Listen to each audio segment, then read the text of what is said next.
Yes, people, big up to everyone. Welcome back to episode number 80 of the Monday Night Madness that we call the Mud Brothers Show over here on Chic TV. Shout out to everyone. We're obviously going to be discussing the weekend's fixtures. Manchester United, Arsenal, Spurs, and Chelsea, all of their fixtures. We will be giving honorable mentions to Liverpool because they're absolutely in the mud.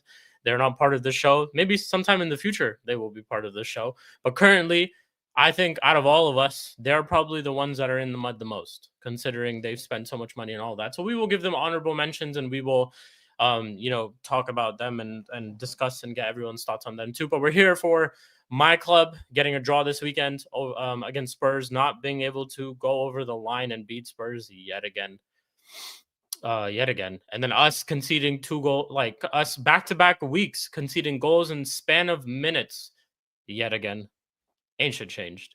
But we'll talk about that. Chelsea being the only 3-point collectors of this weekend, getting a very convincing and very star-studded display by our ex-player Alejandro Garnacho, getting a goal and an assist. So we shall discuss that and get their Chelsea fans' thoughts on that. CP and Prime.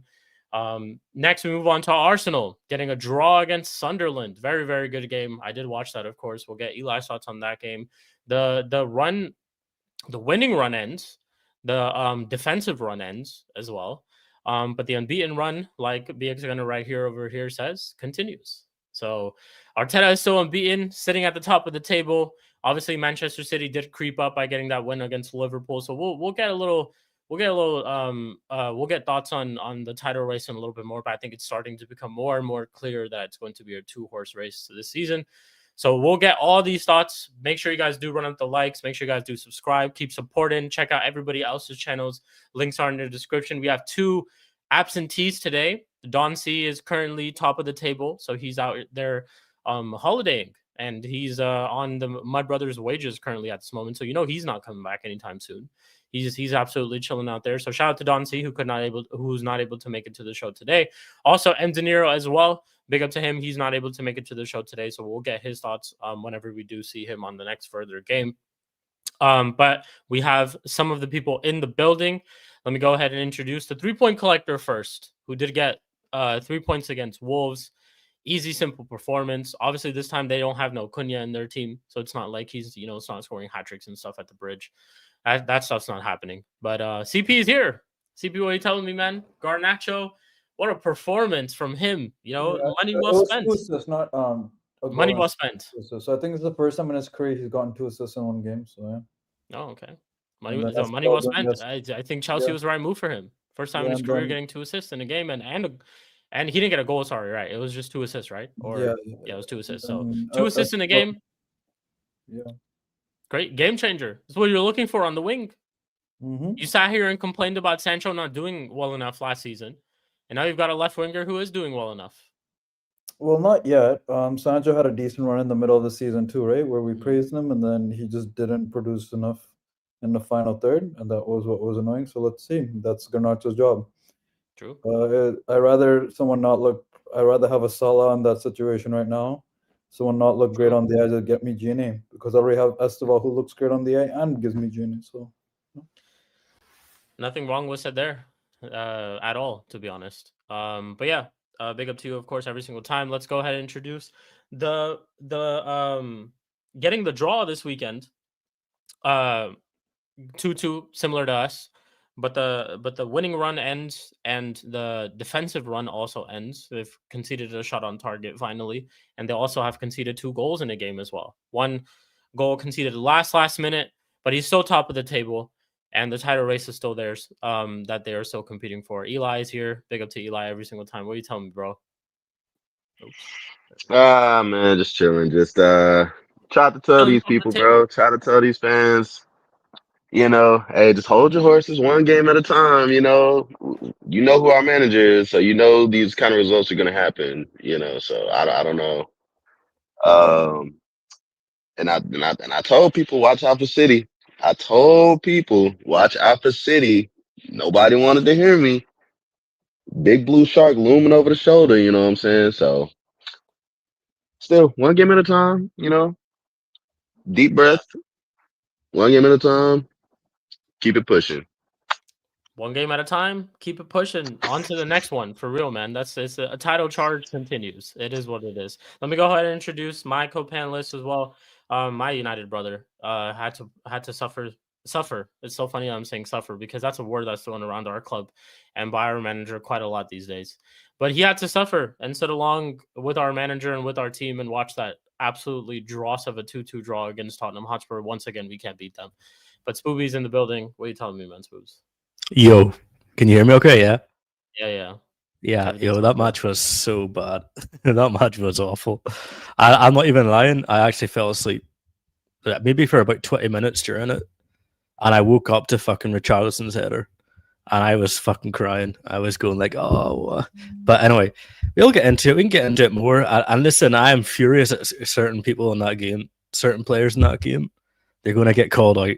But yeah, we'll get into it. Big up, everyone. We'll talk about it. Yep. Big up to everyone. Big up to the chat as well. I see a couple of people in the building. Rodri is goated is here, man. He gets the win over Liverpool this weekend, so I'm sure he's got a lot to say in the comment section down below. Shout out to BX Gunner, who obviously says the unbeaten run continues. Big up to you every single time. Shout out to my bro H. Bournemouth hype is what he says. Bournemouth hype.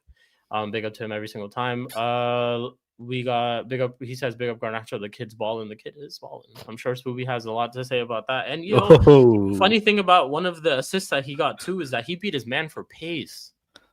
Do you see that speed? Do you see that speed down that wing? Oh my god! Left him in the dirt. Let's continue bigging up more people in the chat. Big up Flawless. Fuck off, Spooby. Big up Flawless. Big in the chat. You know what I'm saying? Big up Flawless. Shout out to Flawless every single time. Make sure you guys go subscribe to Sarcasm TV every single time. Big up Flawless every single time. I think he's referring to the players when we were talking about the players. Yeah, big up YG every single time. But cool, let's get straight into the mud. Where should we start? Who do we start off with the mud? Let's go to El Shirico, man. You know what? I'll give this decision to Spooby today. Spooby, whose do we start off with the mud today? What one do we? And by the way, I want to throw Liverpool in there too. We can start off by just putting Liverpool in the mud as well because they are part of today's episode. And we will crash on. Do you want to get Chelsea out the way? Do we get Chelsea out the way? Because I mean, Chelsea out the way. You're right. We could get Chelsea out the way. Just quickly talk about their performance and cool. We can get. Unless you want to wait for Prime. As long as it's okay. As long as I can dunk on Liverpool, I'm here for it, man. We can get Chelsea out the way. Oh yeah, of course. We definitely will. But cool. We'll start off with Chelsea. I'm sure Prime will show up in just a little bit, so we'll get his thoughts whenever we do. I don't think he's gonna have much to say, anyways. Besides his honorary fuck Chalobah, fuck Sanchez. We're gonna hear that anyway, so it's like it is what it is. But cool. CP, floor is yours, man. Talk to us about Garnacho's masterclass of a perforance. I'll quickly just go through the game. I think no, don't go through the game. Speak on that first. I will. It's gonna involve Garnacho, obviously. I'm just saying, Enzo had a great performance, deep line playmaker, and I think Garnacho was our best attacker in the first half. Mm-hmm. In terms of, he had some pretty decent crosses, just no one was in at least dangerous areas. Just no one was connecting or missing or so forth. Delap didn't have a great game, I would say. Mm-hmm. Second half, I think was more direct and great passes from I think Enzo and Garnacho have a decent connection. It's because Enzo was playing deeper, so he was allowed to be that playmaker instead of the box crasher. So that's where you saw him pinging the ball straight away. Even first time, he would just ping it straight to Garnacho because Garnacho would run into it and just go for a run. So props to Garnacho for connecting a great cross to Gusto, which was his first goal in professional football in 168 games or something. So first goal for him ever. So, and for the club, so great for him. Yeah, great cross by Garnacho, so one that connected. Then it felt like Wolves had a bit more of the attacking impetus. They didn't really threaten with anything, but just they had a bit more possession. Were starting to control the game. We then took off Delap, put Esteval in the attacking mid for a little bit because João Pedro was there when Delap was there. Literally, I think the second action, because the first action was him beating a man and then losing the ball, getting the ball back, and then the second action was that cross that deflected it a bit, so he's not fully credited with the assist, and it goes to João Pedro, and second game for João Pedro with the goal. And then third one was a great transition in terms of we defended well, balls given to Enzo, and then Enzo straight away just pings the ball to Garnacho. Garnacho runs into it. Great job by Garnacho for beating his man with pace. Spooby will go into that. Go ahead. 1 second. Well, let me just into Pedro Neto, using his pace as well for the cross, and then Pedro Neto gets a goal. So overall, very good and controlled game. Good. Sanchez, at the very least, I think one thing he has improved on in the past few weeks is cross claiming. Because that has gotten better, I would say, for the past few weeks. So I'll give him credit to that. He didn't have much to do. Our defense looks way better with Fofana in general from when he came on, even before, with Spurs. So even though we have Chalaba, Fofana just helps the defense anyways. He needs to be healthy. Hopefully he can be healthy like Reece James. In general, Gusto had a pretty good game too, I would say. So yeah, I think the worst performance was Delap. And probably Pedro Neto would be second until he got that goal, to be honest. But yeah, everyone else was good. Caicedo I wouldn't say had his regular 8.5 to 9 out of 10. I think it was more of a 7 to 7.5. Still decent, but just not up to the standard that we as a Chelsea fan base are used to. Could be that he's tired because he was supposed to rest midweek against Karabag when we drew that game, but Lavia got injured right away, and reports are that Lavia is at least out for a month now. So that rest that we were going to try to give Caicedo midweek, he didn't get. So he basically played 3 games this week. So I can understand him being a bit tired. So thankfully the international breaks here, and he's actually playing Canada and Toronto on Thursday. So I'm thinking of buying tickets to see if I can see him. But yeah, otherwise, good game. Now we're only 6 points behind top of the league, and we're going to be playing them in end of the month, basically. And it's going to be a hard stretch for both Arsenal and us because I know they're playing Spurs, then Bayern, then us, and we're playing Burnley, who's easier, but then Barcelona, and then Arsenal. So either way, we're going to have a tough mid-week fixture and then playing each other. So yeah, it's a 6-pointer. I think I might be at that game, that Chelsea Arsenal game. I'm trying to get tickets for it. Really? Yeah. I think they go on sale tomorrow. I've been talking to Fats. Okay, good luck, buddy. So I might be at that game. So we'll see. It would be great if I am. Definitely. I get to cheer on Garnacho at the bridge. Oh yeah, speaking of Fats for 1 second, Fats made an appearance because that picture of Garnacho now sitting on the billboards with Neto, Fats is literally the guy beside him. I thought that was Fats. Oh, no, that is him. He's been posting it on his social media. We saw him on when we were doing a watch along for the game on Sarcasm City TV. We saw him during the thing. It's his new AVI to him on Sarcasm City. Like when he's doing it's literally him. How shameless! Oh my days! I couldn't believe it. Now look here. I have it. He always gets great seats every year. I'm not gonna lie. He's always in good seats. Look at this guy, Fats. Yeah, that's literally him. That's him on the left. Shout out to Fats. But yeah, that's all on my part. Prime, I know you're here late. I just gave a brief breakdown on my opinion. You can go on yours about the Chelsea game. Go on, Prime. What are you telling me, man? 3-point collectors at the bridge, 3 goals, clean sheet from Sanchez. Did Chalaba play? I actually didn't know. Yeah, he did. He partnered. Clean sheet for Chalaba as well. Yeah. What are you telling me, man, Prime? Yay. Wolves. Yay. Anyways. Yay.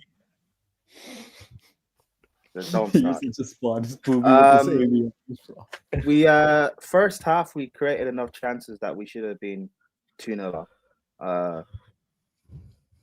And so we didn't take our chances in the first half, but second half, Wolves kind of tired out and made the game a lot easier for us. I don't know. Is what it is. I thought the game would be a bit shaky, to be fair. I took the 2-1, but it could have been the sort of game that Chelsea would typically throw away points in.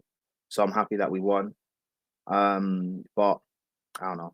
It is what it is. We go into international break. We're 3rd now. And, I'm just happy that we won going into this break because I don't want to keep hearing about Chelsea discourse about managers and stuff like that. So I'm happy you don't have to deal. I'm happy we're not in a mess going into the international break. Can't say the same about some other. Can you sorry Prime, sorry to cut you off. Can you elaborate on that statement that you just made about the manager talk? Some people been hearing a lot of Maresca outs. Oh yeah. Apparently for some people who are Maresca out, I don't know if you guys know. Apparently the reason why Maresca should go is because he's not attractive, because he's bald. Huh? I'm not joking. I don't like Maresca because he's bald. No way. Someone said he's not attractive. So you guys so that same person wouldn't like Pep either? Then that's crazy. That was his exact reason. That said person, his first reason was because he was bald, and then when he got pressed on it, it made it out as if I wasn't letting him speak, even though his exact reason, his first thing he said was because he's bald. But it's cool. Whatever. It's fine. I get it. Maresca's not sexy. I get it. It's fine. He's not sexy. Name names. Does his name by any chance rhyme with Nathaniel? Danbridge. Yeah, Danbridge. Oh, it's Daniel. Jesus. Well, that's cool. Whatever. Maresca's not sexy, but he's You know what's crazy? I've seen people in the United fan base saying things about Amorim, and I swear some of these guys that need, I don't know, checked or on a register. I get. Not all managers can be Arteta. They can't be sexy like him. I get it. It's fine. Whatever. This is fucking crazy. That's insane. Maresca's the best looking Spaniard you know, and no, Arteta is the best looking Spaniard you know. Maresca's apparently not that attractive. Whatever. I don't know. So what we get told. But yeah, no. We're in a better position. Chelsea, I mean, Pep would never make it at Chelsea. Zidane would never make it at Chelsea. He wouldn't. And that's why Sarri didn't make it, man. He wasn't attractive. Young Jose was attractive. He succeeded. Ancelotti, attractive. He succeeded. You see the Tuchel though? Tuchel until he started doing coke, Allegedly. Allegedly. Hey, Conte got a toupee, won a title at Chelsea. You see how it works? So he embraced the attractiveness. Yeah, with the toupee. Yeah. That's how it works at Chelsea. So the next Chelsea manager needs to be attractive, and then we'll win the league. Okay. So that works.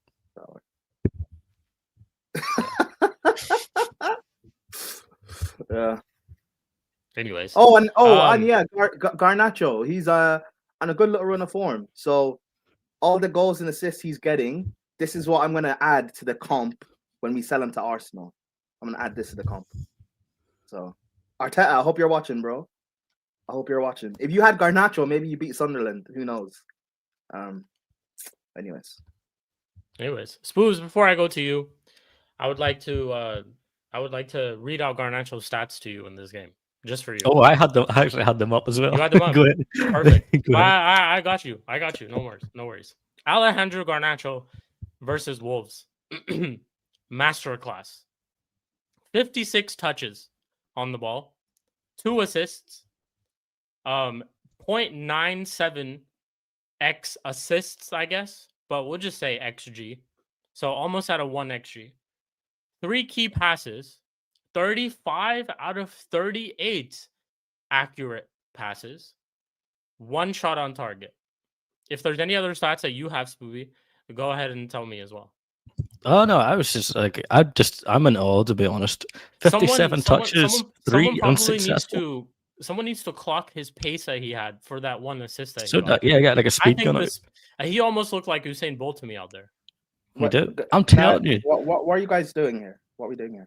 Prime, I know why. Prime, before you joined Mud Brothers, we had 3-hour streams about his fucking pace. They're firing shots at me, Prime. It's okay. Let them do No, not the pace thing. The other stuff about the stats. What are we doing here? Oh, they're gonna do this. Yeah, don't worry. This is highlighting what a great performance he had. That's really just it, I fucking knew. Okay. It's really just because of how many times Garnacho's been talked about. Just let them do this gimmick. Okay, yeah. What is this gimmick? So if someone has a good performance, it's a gimmick. Nah, If someone has a good performance, it's almost crazy what happens when if you João leave. Pedro had this performance, you guys would be like, João Pedro's the signing of the summer.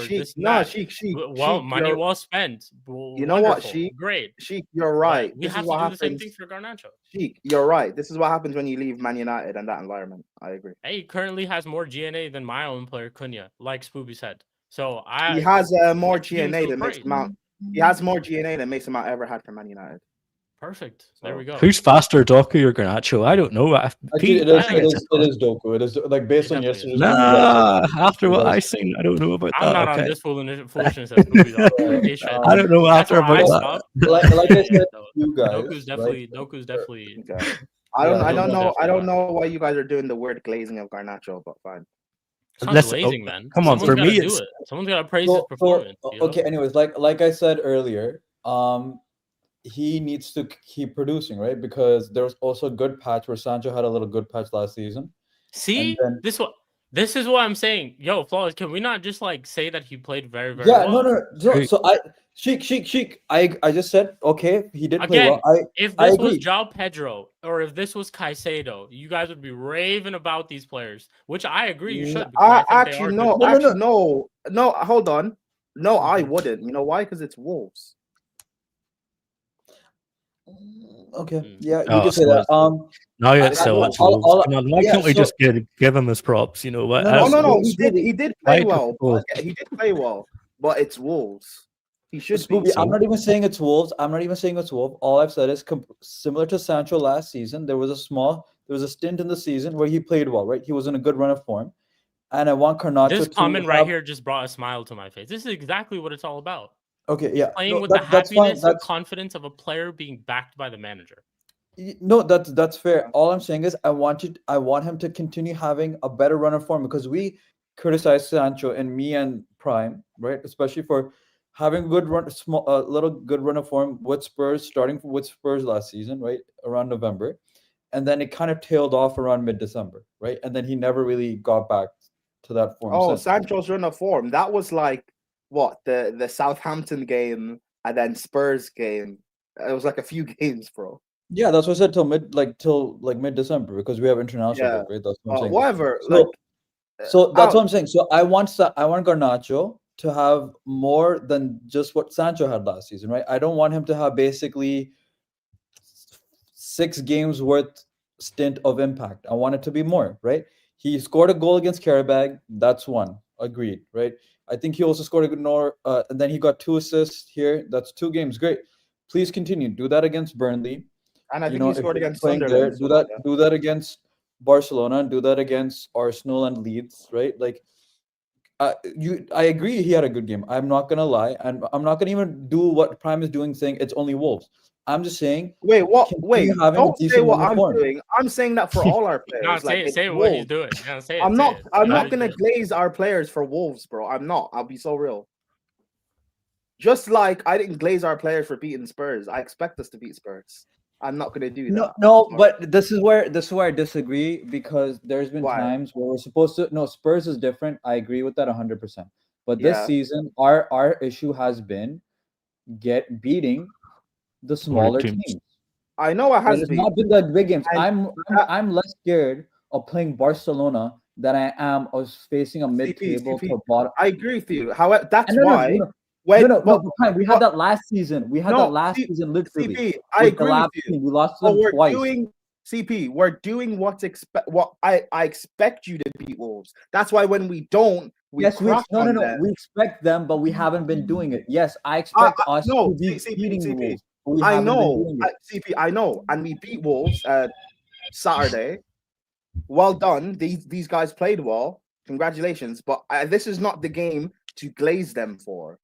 I'm not glazing them, but I'm also not gonna. No, not you. I'm not talking about you. I'm talking about these little United frauds. I'm not gonna glaze them. I'm just saying they played extremely well. I don't get that. Yeah.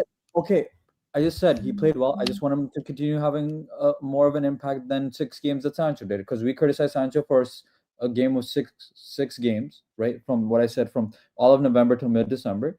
I want him to have more of an impact, right? So he scored a goal against Karabag, great. Got 2 assists on Saturday, great. continue to that, right? We're coming back from international break. Do that against Burnley. If you're getting minutes starting against Barcelona or Arsenal, do that. Do that against Leeds.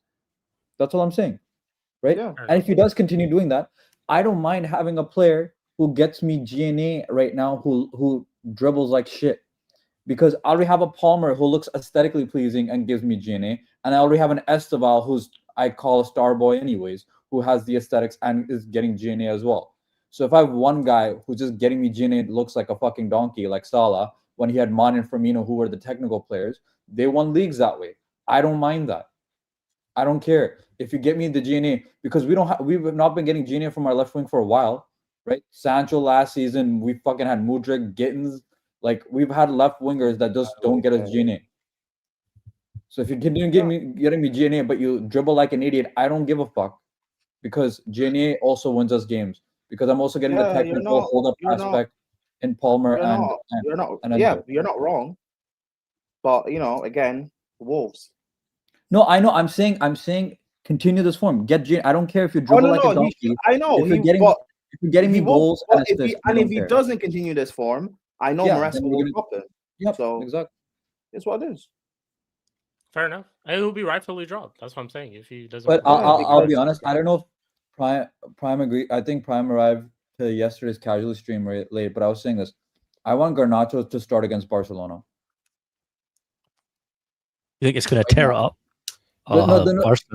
I'm not saying. Hold on. Wait. To be fair, I will. The reason why I'm saying this because I'm curious. I'm curious. Why? I'm curious. Okay, because I don't think you've been watching Barcelona as much as I have, because I fucking hate them. No. I know they're highlighting shambolic. I know. Yeah, no. They're literally against Celta Vigo this weekend too. Is fuck. They are so shit in defense. I saw this. Yeah, they're leaking goals like crazy. They're leaking goals.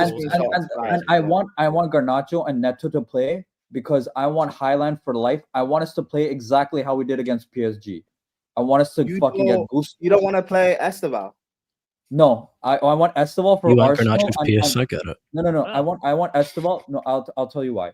I want Arsenal. I want him for Arsenal and Burnley, because Burnley's gonna play low block, and I don't need a kick and run merchant there. I need someone who can unlock the defense through his creativity and trickery. Yeah. Yes, and I need that also with Arsenal, right? He can't play. I'm not gonna let him play 3 games in a row. So he's gonna play the Burnley one, who's gonna play a deep block, and I'm also gonna play against the best defensive side in the league. That's why I'm saying this. I agree, but my thing is Palmer won't be able to play Arsenal and Barca, so I would want to play Esteval. I think he is. They're not playing him for Burnley. You think Palmer will be back to play Burnley? No. The rumor is that he's gonna get sub minutes, about I think 20 minutes for against Burnley. Okay, Burnley. Fine, fair enough. I think he's probably gonna get a half against Barcelona if we control it well, and then start against Arsenal. My thing, why I want him against Arsenal and Barca is I see the way Chelsea fans at the bridge lift when Esteval's on the field. We're gonna need that crowd against both teams. I hear that. That's why I want him starting. But I understand your logic with Garnacho.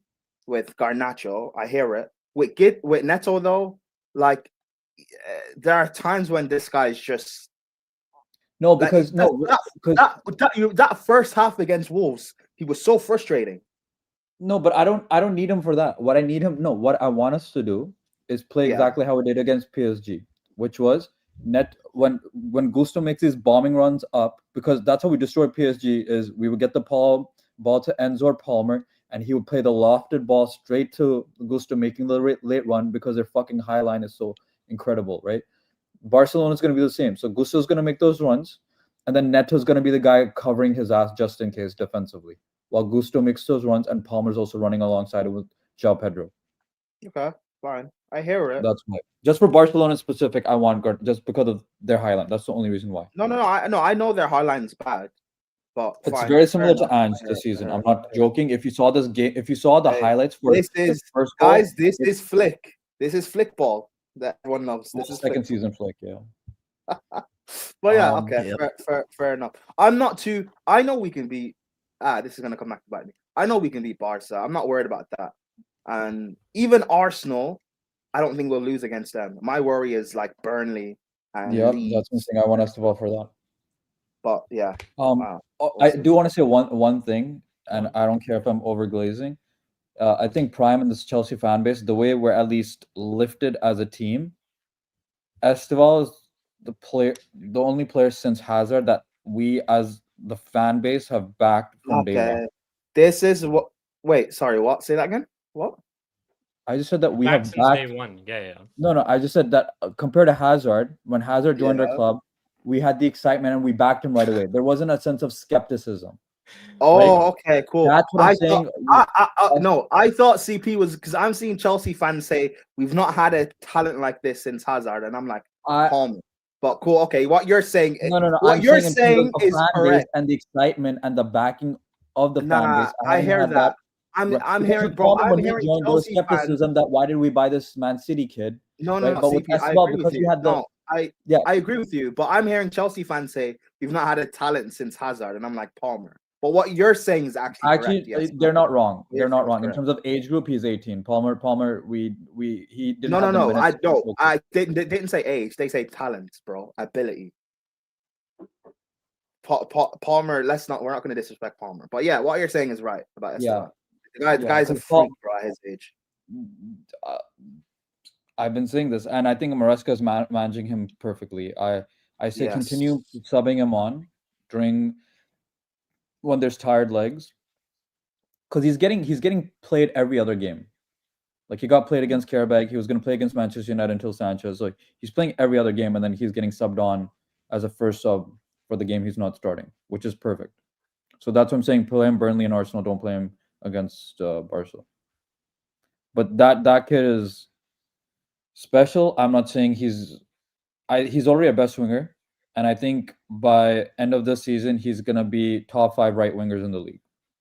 That's all I've said. By the end of this season. Yeah, top 5 right. Because, dude, the quality is so shit. Who do you have? You have Saka and Salah's fallen off a cliff. You have there's not a lot of right. Like Mbuemo plays right wing shirts. Do you not think top 5? Do you not think he can be top 3? I'm not going to say that yet. I need the GNA. So. Who are the other right wingers that are in this league for him not to be top 3 by the end of the season? It depends on if Liverpool can turn it around. So you'll have Salah, you'll have Mbuemo, who still has good GNA in a shit United team, and then I would say Saka, right? So those are your 3. Yeah. Salah, he's leaving once the season ends. This is his last year in the Prem.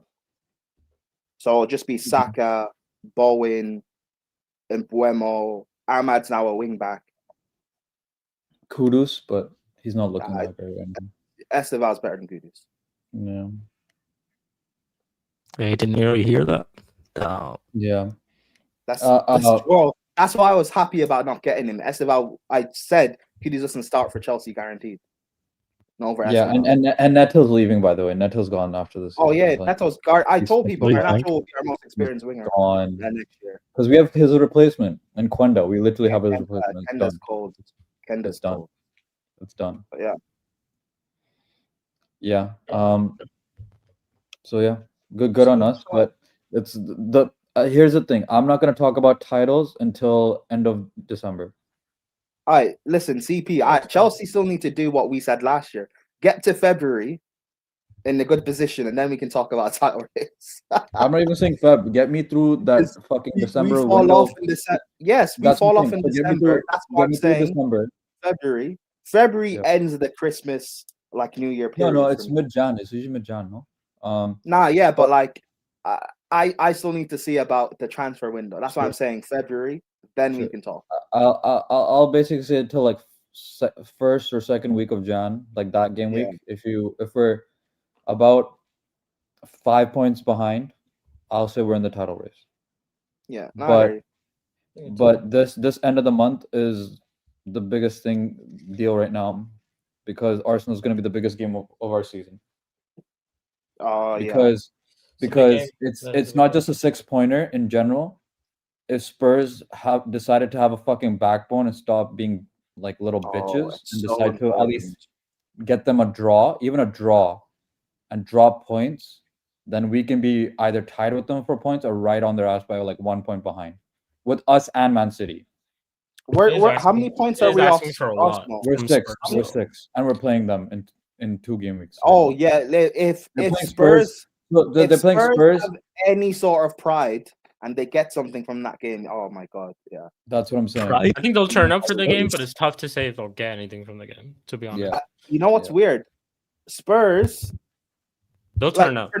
for North London derbies, usually the home team wins, and it's at the Emirates. However, Spurs are horrible at home, and they're very good away from home. And Thomas Frank, the way he plays football, is perfect for playing big games away from home. So, like, I don't know. They could get something. I don't know if they will, but they could. Yeah. But yeah, that's Uh, all. the- hey, the meltdown. A meltdown from Arsenal fans will be beautiful. Yeah. I'm down to talk about El fucking Shittico or fucking the Liverpool game, bro. Yeah, we'll talk about it. Spoobs, you got anything more you want to say? Hey, just about around a that? question about Chelsea. Can you guys sign people in January, or are you guys still doing they have to sell people to buy people thing? Or is that just We're not gonna buy anyone, I'm telling you right now. no? We're gonna recall a center back, and then we'll probably buy another. We'll probably buy a player for Strasbourg. Chelsea will buy a center back, but send him to Strasbourg in January. Strasbourg. Because we'll recall someone. We'll call Anselmino or something like that, or Saar. Perfect. Let's not fix our own defensive problems, but let's go buy a center back for Strasbourg. Let's do that. No. What we're saying, yeah, we're basically saying we're gonna get one of our loan kids, either between Yeah. Anselmino and Sarr. Got ya. Eli, you got anything you want to say about Chelsea? The Sassy, can I just say real quick? The Sassy's Yeah, yeah. playing games now under 21s, and there's links. Hey, okay, you can laugh, but he is. And I don't know if this is true, but I saw something about Niko Kovac being interested in the Sassy. I don't know how true that is, but if something Fucking happens frauds. and us recall Anselmino, then maybe he goes there. You know, You're gonna sell the Sassy for like 50 million or some stupid shite. No, like you always do. look, it's to Dortmund, dude. We're not gonna get him money from. we're not getting Dortmund won't pay up. Dortmund won't Nico pay. Kovac is Dortmund. You're fine. Yeah. Hey, Spooby, we're good, but we're not that good. Relax. We're not that good. Don't worry, Germany's still cheap. Don't worry, Germany and Italy are still 50 cheap. mil for the Sassy from Dortmund. as you know. It doesn't surprise me. Look at you guys, the way you guys sell players. It doesn't fucking Now, if it surprise was Arsenal, yes, it happened, but not Dortmund. me. Nah, Dortmund won't pay out. Eli, what are you saying? Chelsea, anything you want to say about their performance? I know it was just Wolves. Wolves are fucking terrible, man. Bro, they won a game they were supposed to win. Honestly, You yeah, know, just like- relegate Wolves at this point. Like, honestly, just relegate them at this point. Waste of space. I don't know why. Yeah, honestly, if any team is losing to Wolves, they need to, check themselves in the mirror because they ain't doing something right at their club. It don't matter how bad either of these top sides are, they should not be losing to Wolves. No, Like, I would be cooking my team if they lost to Wolves, you know what I'm saying? Just like I'm going to cook my team when we get to the Sunderland section. But yeah. either way it go, a good win for Chelsea. They did what they were supposed to do. Back to winning ways, whatnot, and we move. Yeah, Not really much else to say. we move. Fair enough. 2 Who do we points. now that we did get Chelsea out of the way, Spooby? Who do we send for now? Who do we fire shots at now? Let the panel decide, What do you guys Who say? do we panel? say, guys? What do you guys say, panel? El Shetico. Did we talk about Arsenal yet? Not yet. We haven't talked. We're about the first Arsenal. ones. We're the first Awesome. section. Can we speak on the fact that Arsenal fans last year I they guess it's Arsenal. Our- Yeah, I our- guess it's our- Arsenal. our- I guess it's Arsenal.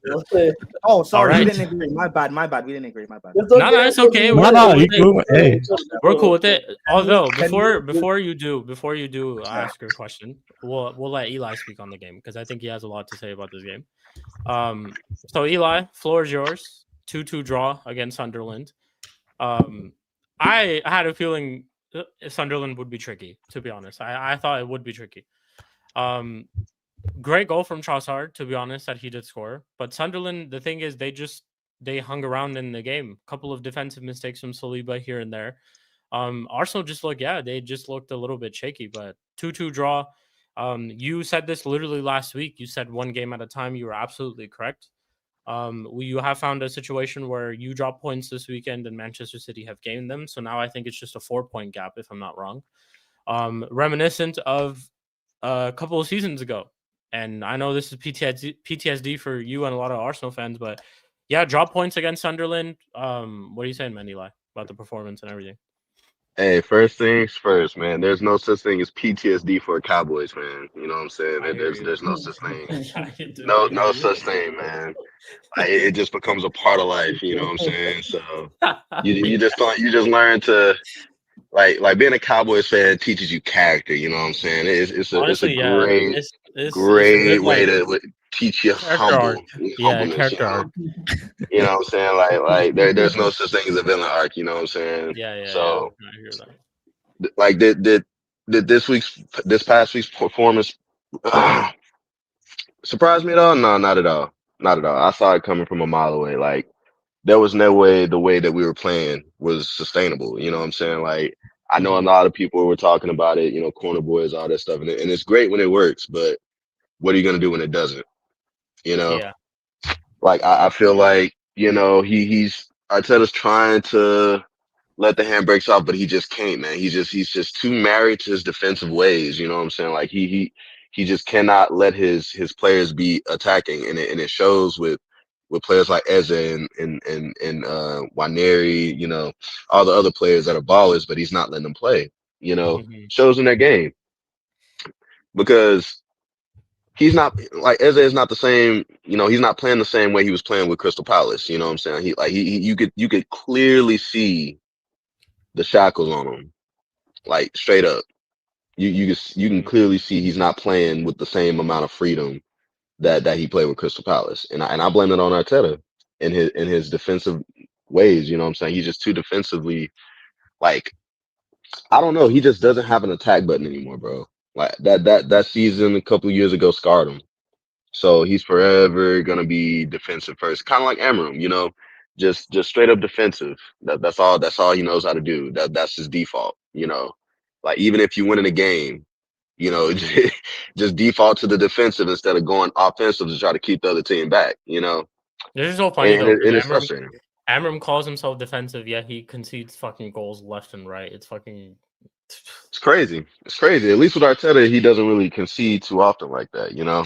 yeah. But either way it go, you know, team got caught off guard. You know, they got caught slipping and didn't recover from it. You know, I don't feel like they really recovered from it, in my opinion. Like it was just a stinky game, and I got to put all that on the manager, all the onus on the manager because he didn't make the right changes, and he didn't do what was necessary to win the game. You know, so it is what it is. You know, hopefully he'll learn from it. We still got 4 points. You know, still one game at a time. We got Spurs, Chelsea, and Bayern Munich after the break, I believe. Yeah. So it's gonna be a bro. It's gonna be some tough fixtures coming up. So you got to come back prepared and ready to go. Like we got some players coming back.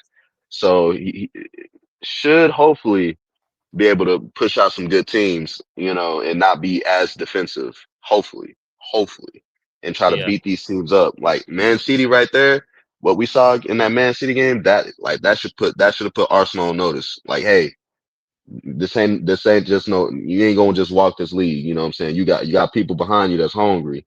So better wake Yeah. up and start playing the way you're supposed to be playing. Like, fuck what this manager got to say. Players, I'm talking to y'all now. Players, please play the way y'all want to. Don't listen to these managers that's trying to shackle you. Like play with the freedom that's meant to be played with football. You know what I'm saying? And Yeah. then maybe we'd actually get some good games instead of all this dross we've been watching, you know, this robotic, boring football that puts you to sleep, you know what I'm saying? But yeah, that's pretty much all I gotta say, man. Arteta needs to stop with all this defensive shit. We getting players back. Start playing offensively, brother. Like I'm so serious. Like you got the defensive on lock 4-4-2 mid block, you know, cool. Now let these players play with freedom so they can score these goals. Yeah.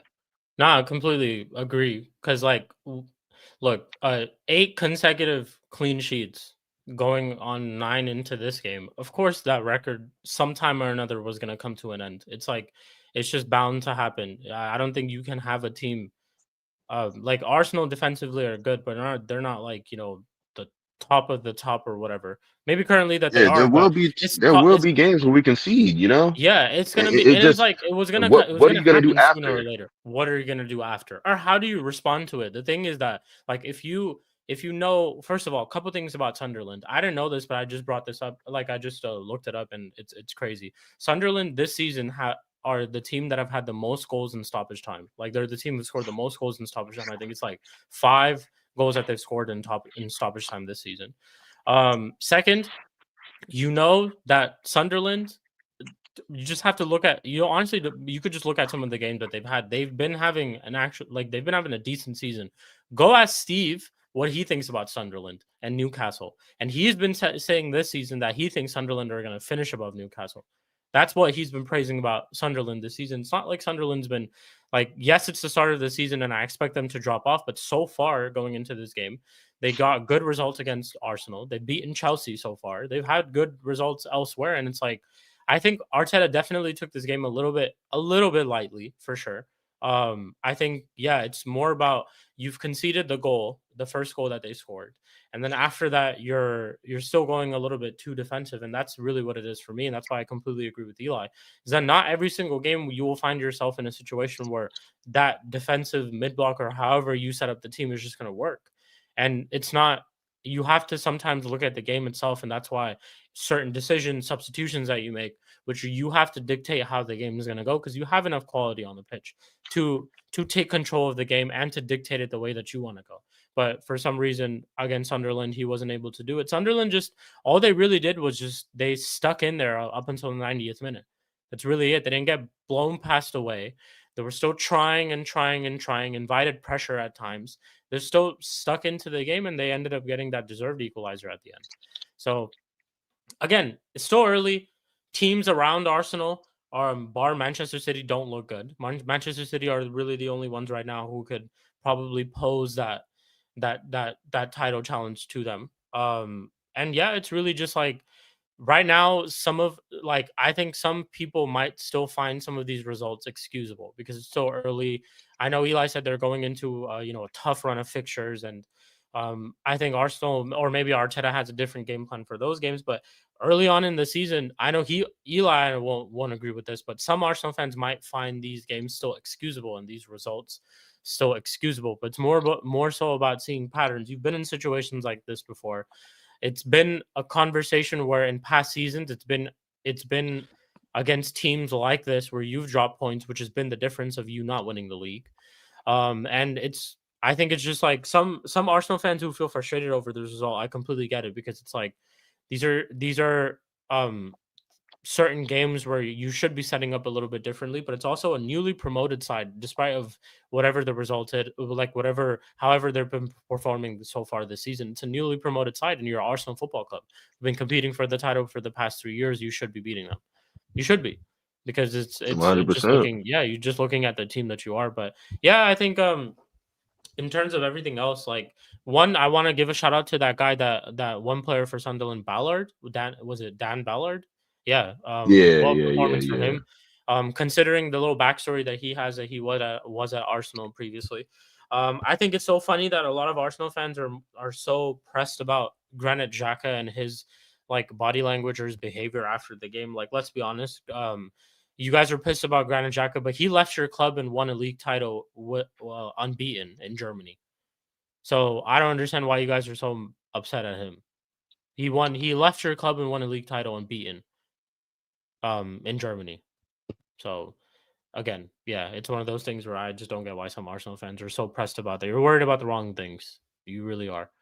But yeah, rest of the panel, what are you guys telling me? Prime, you can now ask your question. Well, questions, multiple. You know what they should be worried about?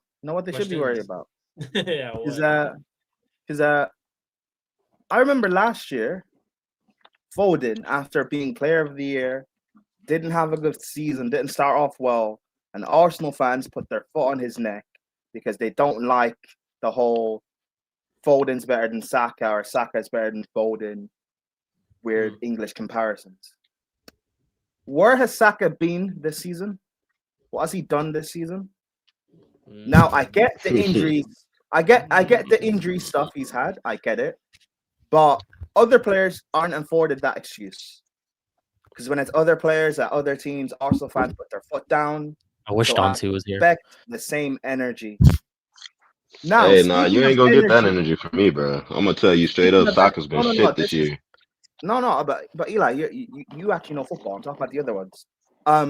Now speaking of energy, everyone wants to talk about Florian Wirtz. Everyone wants to talk about Xavi Simons. But let's also talk about Eberechi Eze. Let it all work out. Why is it not working out? Because people want to blame Arteta, and I get it, but Eze is supposed to be this amazing magical number 10 that can bypass the system. Why is he not bypassing systems now? Where has he been? Where has he been? Prime Why is really had Gabriel getting questions dunked on for that today. second goal from Sunderland? Why is Gabriel getting dunked on for that goal against Sunderland? Can we talk on that? No? The big damn Ballard. Because I don't actually have because that game by Arsenal, I'll be real, I don't actually have a problem with how Arsenal performed. Sunderland are a very, very good team. I said it when they beat Chelsea. A lot of the big teams in the Prem will struggle against Sunderland. So I'm not necessarily going to have a go at Arteta at how the game panned out. However, Arsenal would still have escaped that game with a 2-1 if Gabriel just stood firm near the end. And he didn't. So there's certain things there maybe to look at. Declan Rice, meant to be one of the best chance creators in the world, didn't really create much to win the game for you guys, you know. You can speak on that too. But, you know, Igal told me after the international break, your Avengers are coming back. Jesus, Havertz, Gyökeres. Avengers. Avengers, yeah. Avengers is wild. Are these the Avengers that lost to Thanos in Infinity War? Is that what they are? I don't know which version of the Because Avengers. I haven't seen these Avengers win. No, but the Avengers are coming back. So, you know. But I also asked Igal, if Arsenal are 10 points clear with your Avengers back, will you guys win the league? He wouldn't answer that. I don't know. Maybe the Avengers can't handle being 10 points clear in the title race. I don't know. I don't know how it works. Ask Captain America. But, you know, it's interesting what's going on right now. Because all this hype and praise about Arsenal, which, yes, justified, because you're an amazing team. It's still only, 6 points? 5 points? Just 6 points, man. Or what is it? 4 for City, and then it's only 4 for City. It's only 4 points. And also for numbers, you're asking about numbers for this season. BMX in the Premier League, Saka has 3 goals, 0 assists. One of them being a penalty. And the reason why I'm saying one of them being a penalty is because Foden's not a penalty taker. It's Holland. So Foden has 1 goal, 1 assist. So if we're talking about non-penalty goals, because Foden doesn't take penalties, it's about the same GNA in the same amount of games. Even in all competitions, I think in Europe too, Foden's outperforming him. Foden scored 2 goals midweek against Dortmund, if I'm not wrong. Didn't he score 2? Or was it 1 or something like that? So Saka, I had all this. Saka has 2 goals in the Champions League, and Foden has 2 goals and 1 assist in the Champions League. So he has more GNA in the Champions League. Yeah. And in the FL Cup, Saka has 1 goal, and then Foden has 1 goal, 1 assist in the same amount of games, which is 2 games. So if we're doing non-pen, because then Foden has more GNA this season in all comps, and the same amount in Prem, more in Champions League, and more in EFL Cup. There we go. Prime's asking good questions. That's what I was saying. I don't know. I just find because again, I'm not gonna that game. I don't think it's that big of a deal drawing the Sunderland, whatever, because they are a very good team. They are a good team. So, yeah, they are a good team. I'm low low-key happy that we beat them. Nah, honestly, it is a big deal for Arsenal because these are the type of games that they're supposed to be winning. But Eli, I will say this. This is not the reason. Like if I have to give a list of reasons why you're not going to win the league this season, I'm not going to give the Sunderland game why you're not winning the league. This is not the reason for me. So that's why it's not a problem that you're drawing. This is not the reason why you won't win the league. It's because you'll lose to West Ham later on in the season. That's why you won't win the league. West Ham. But this game, cool, whatever, it is what it is. A lot of teams are going to drop points to Sunderland, so it's not that deep. Yeah. Also, just want to say, he's saying a fully fit Foden. Actually, Saka has played more minutes in the Prem than Foden has. Saka has played more minutes in the Champions League than Foden has. And the EFL Cup, that's when Saka has played less minutes by 20 minutes. Exactly. So if you're saying a fully fit thing, that's not also running, buddy. And the only reason that I want to have the better luck next conversation time. is because everyone put their foot on Foden's neck, which, hey, fair dues. I think Foden's extremely overrated. However, people wanted to act as if Foden was done and he was never that good and people never rated him. People wanted to just diminish everything Foden's done. So now I'm looking at it, cool, Foden's now balling. Saka doesn't look good. Can we not do the same with Saka? Or does it not work that way? It's really, Yeah, it's just about keep the energy. same energy. Last year, everyone said Foden was being criticized, which was rightfully so because he had one player of the year. Okay, And- we're not doing this is Saka fully fit. He fucking looks never fully fit for the past 3 seasons. What is this fucking nonsense? I remember this for last season too, when it was Saka versus Foden and Saka versus Palmer. Your This mic. man's You know never looks fit. Your mic. CP, This you know man's what's never looked crazy? fit. CP, We you know can't what's run this crazy? gimmick every year, Hey, man. you know what's crazy? João Pedro's not fully fit either. But Hell, criticism yeah, and we're is criticizing, and we as a fan base, as Chelsea fans, are criticizing him. fair. Hey, And he's hey. had a knock. Enzo Fernandez literally said, "I'm in pain. That's why I'm not going to play for Bro, Argentina." Enzo played with injury under And Poch. we but- in but the we Chelsea said- fan base are but we crashing all in said on he's him. shit, right? When Enzo was shit when we had Poch, but he was injured with a hernia. So that we No, don't he's care about. injured now, and we as a fan don't base were care. saying he's not playing well enough, and he's been injured now. We don't care. It's just you got to keep it fair because last Yeah. season, like I said, everyone was on his case, which was rightfully so. I was also one of them who was on his case because this was player of the year who was having a terrible season. So of Facts. course you got to keep him to the energy. I'm sure tomorrow, if Palmer ever won player of the year or if Saka ever won player of the year, all of us would keep the same energy for them because they're Yeah. elite level players who have to be held to an elite level Bro, standard. If they're And winning and awards like that, and Sheik, so we I kept just him. wanna- So we kept him Listen, to that standard. one But now, second. if he's performing well, you have to still acknowledge that he's performing well. He's made a good turnaround. He has No, made a very good turnaround. and sorry, Sheik, how many times have we seen quote unquote Saka been injured for the Yeah. past 3 seasons? You could say last season he was actually injured, but the season before he was limping, Always but he played every injured, game. always limping, Yeah. So when is this excuse And that's the thing, gonna run though, out? is like BX Gunner also. It's not that we're not saying Foden is an outright just better player than Better Saka. player. No We're one's just saying saying they're that. performing equal We're level saying right this now. season right now he's outperforming him. It's true. It's a fact. Oh, I'm no, not no, saying no. they're That's performing- not- I'm saying they're no, performing the same level. I'm That's not- all I'm saying. No, I'm not doing the player comparison. What I'm trying to say is, Keep the same energy. I get what well, you're yeah, saying. because Yeah. hey, Palmer last year, no one wanted to hear the excuses of Palmer's creating chances, Jack is missing. Everyone just kept saying Chelsea are doing bad. Palmer, you're the best player. Why aren't you stepping up? Because Caicedo didn't get criticism last year for Chelsea when we did, because he still performed. So Palmer, rightly so, got the stick, which I understand. I didn't defend Palmer. I understood the criticism. I gave him the criticism too. So now we can just say, Saka, you don't look that good. Yes, Arsenal are still winning games, but people will also say Arsenal's attack doesn't look good. Saka is supposed to be Arsenal's best attacker. Why aren't you? What's going on there? That's my thing. I just want to ask the questions. That's all I'm doing. No, Oh, you're what? saying That's Foden's really gone MIA. We agree, but we're talking about this season now. If Yeah, we're we're holding on just to the talking about past, this Foden season. also won Player of the Year one season, which Saka has never won. So what are we doing? What's up? Now you're sounding like a typical Arsenal fan. But Well, reminiscing Foden of- scored a we're talking about Premier this League season. hat trick. I'm pretty sure he scored a Premier League hat trick. We're talking about this season. Nah, to be fair, yeah, Foden was shit for like 18 months. So Yeah, Yeah. he was, and rightly so. He got, but the thing is, right? Football fans, Arsenal fans, what Arsenal fans do, they went over the top with Foden and diminished all his success. I'm just looking at it and saying, with Saka, you've not looked good this season. I gave you the back end of last season because I understood your injury, but we're in November now. What's the excuse? There is none. Because if this is a Chelsea, you guys know what I'm like. If this is a Chelsea player, I'm on their neck. So what's the excuse? Yeah. No, no we bias as a to fan me. base are literally on João Pedro's neck and Enzo's neck, and they're both injured publicly. And Exactly. our manager said that. With João Pedro, for me, I'm not hearing the excuse of Palmer's out and we've had no Delap. I still expect João Pedro to do better because I actually rate the guy. You showed me a lot when you first joined, so now I kind of expect more. I expect to continue this consistency. So I'm just trying to keep the energy the same, because if we can't call out Saka now, if one of our players did during the season, I'm just going to say, well, we didn't speak about Saka, so don't speak about my player. That's all I'm going to say.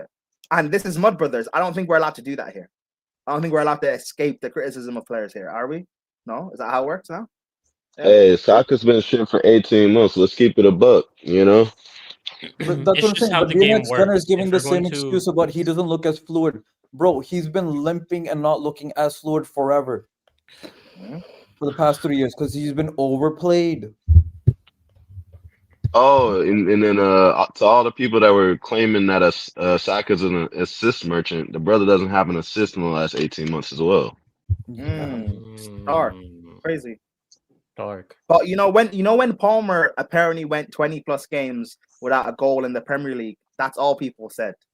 So interesting. Thank you. Eli.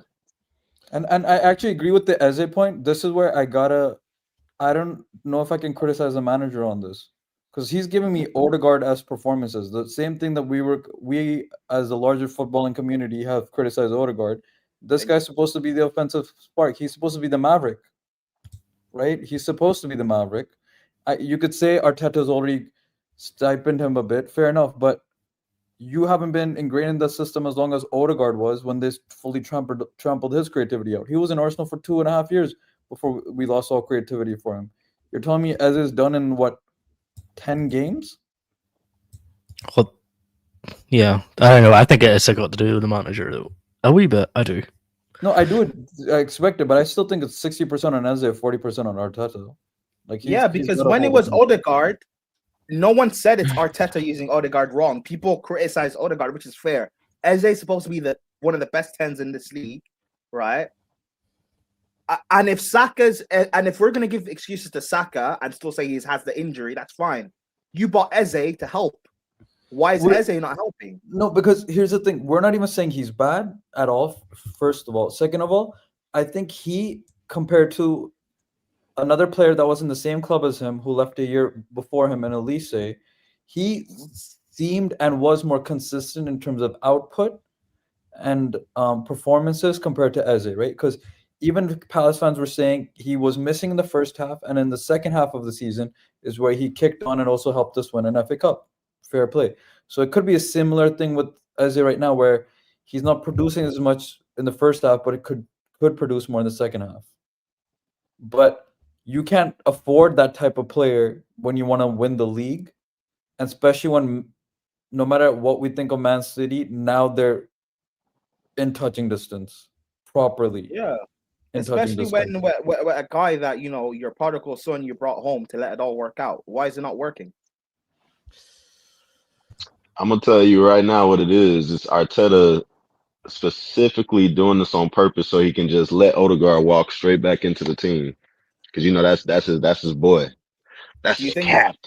No, I get that, but then but he still has a footballing brain to make passes. Arteta's not like literally remote controlling him to make shittier footballing decisions. Nah, what I'm saying is he's legit putting him in those situations on purpose. So CP, are you saying that Eze didn't have more freedom at Crystal Palace to play than he does now at Arsenal? That's what I'm saying. It's 40% on Arteta, but I'm still saying 60% on Eze. I don't know about that, because we've literally seen Eze play for Palace this season. The best Eze we've seen in Arsenal is when both him and Odegaard are on the pitch.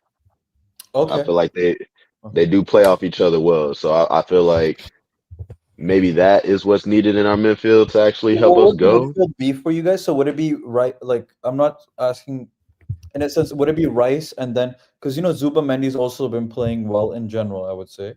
Yeah. So if you want to obviously make Eze better and Odegaard better, then it's like you got to have 4 midfielders, which is not going to be possible, right? No, I would still do like a double pivot, but I would put Odegaard in the 8, Eze in the 10, because I think he's more of a 10 than Odegaard. Odegaard feels like more of an 8 to me. Yeah, that's fair. Yeah. Okay. Yeah, and then you could put I would put Rice in the another part of the double pivot, because I feel like him and Odegaard there be a good enough solid defensive pivot right there. Would you because put Odegaard. Sorry, would you put Eze on maybe the left, maybe, and then Odegaard in the 10, so you could still have Zuba Mendy on Rice?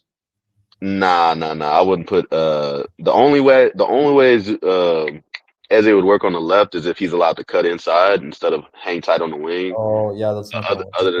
Other than that, like just play him in the 10, put Saka on the left, put Waneri on the right or something like that. Because you never know when Trossard is gonna give you a stinker. You know what I'm saying? So if Saka must play, put him on the left, put Waneri on the right, put Diamond on the right, or whatever the case may be, and for right now, put Marino in the false 9 while Gyökeres is out hurt. Oh, okay, yeah, I get what you're saying. First, Mm-hmm. how are you feeling, Eli, about because I think Dio in A-listers was saying that he's not scared of Man City, he's more scared of what Arsenal are gonna be under pressure, right? Like he's scared of what he's the opponent in front of him more than Man City themselves. Would you agree to that? Like you're saying, he's basically, I think, saying that the thing he's scared of is Arsenal screwing themselves over in a sense more than Man City. Yeah, it's because we got the manager we have. Our manager has consistently showed us that he can't get it over the line, and with Pep, you already know, sleeping giant. Like might start off the season slow, but you already know he ends off strong. You know what I'm saying? So yeah, it's not a matter of if Man City's coming; it's a matter of when. And it seems like the win has started up a lot sooner than than past years. So we shall see, man. Like I said, one game at a time. We'll see. We'll see if Arteta can this year get it over the line and prove his naysayers wrong, myself included. Spurs. Hey, I'll jump in because what's all this outrage? Like, come on, like drawing the Sunderland away, that's not that bad of a result. Come on. What? Nah, it is. It's a newly promoted side, and it's the Shaga Derby. You know what I'm saying? Like they're newly promoted, but look at the context. There's no way we should be drawing that game. And we're supposed to be challenger for the title. This is a game that we're supposed to be winning on paper. You know what I'm saying? Like this is a bad result. This is 3 points drop. That's the only way we can look at it. It's 3 points drop. This isn't a point game. This ain't a point saved or anything like that. This is 3 points drop. No, I get that, but I don't get the doom and gloom from Arsenal fans. Like that's what I don't get. Look who's behind us. Sunderland can give anyone a tough game. Anyone, Sunderland give it a tough game. And then you got beaten in the last minute, which Sunderland are known to do because they're difficult when they put Dan Ballard, my centre back, by the way, big up. Plays for Northern Ireland, also England, you're not getting him, okay? He plays for us. But also when they put those big lads up at the top, they'll give anyone a problem. Anyone. And it's just and I just don't get the outrage. I don't get the holy shit, like the alarm bells are going off for Arsenal fans. Me personally, it was a tough loss. It was last minute. I mean, I don't know who would, or sorry, last minute draw. Sorry, they dropped the points. But Eli, I don't know who you blame for that last goal. Are you blaming Raya? Are you blaming Bro, that was all Raya.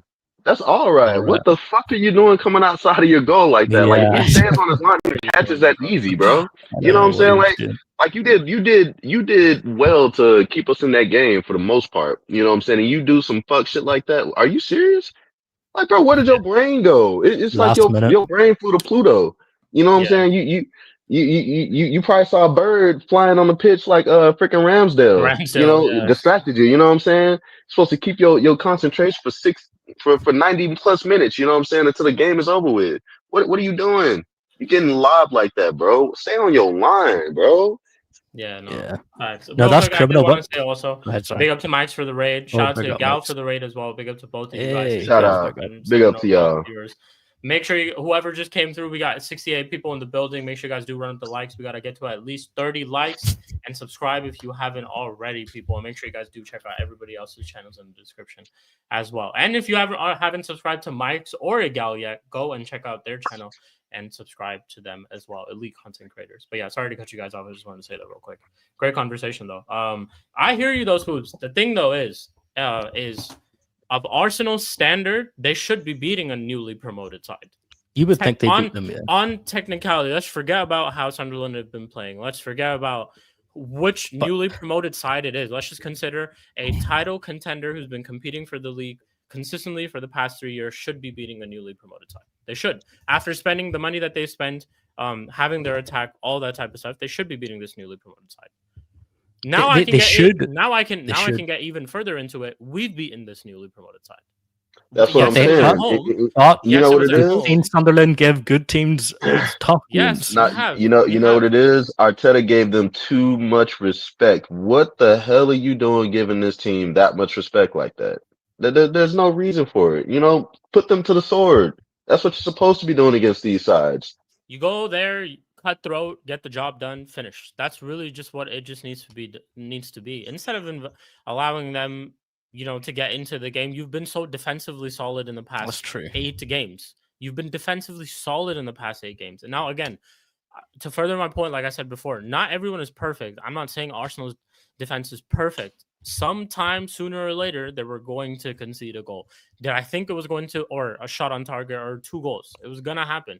Did I think it was going to be against Sunderland? Maybe not. I thought maybe most likely it could be against Chelsea. Or it could be against, maybe also it could be against Spurs because it's a derby. And it's one of those games where teams just will turn up, form goes out the window. But did I think it would be in the fashion that they conceded the goals against Sunderland? No. Again, I'm not saying disrespect to Sunderland. Sunderland have been performing very, very well. Although, considering where Arsenal have been, the season that they've been having, defensively, they've been great. All these things that people said about Arsenal so far, Arsenal fans included, just need to keep that same standard. You're going up against a newly promoted side. You should be beating them. That's really just what it is. You should be beating them. Oh, they should win, yeah. That's really I just don't think it's the end of the world. I don't think it's the end of the world either. I don't think it's the end of the world. They're still in it. Right now, the teams around them, bar Manchester City, like I said, still look shit. They don't look convincing enough. Like Chelsea are getting results, but then they still had their little run of form where the red cards and all of that. There's still a question mark around them.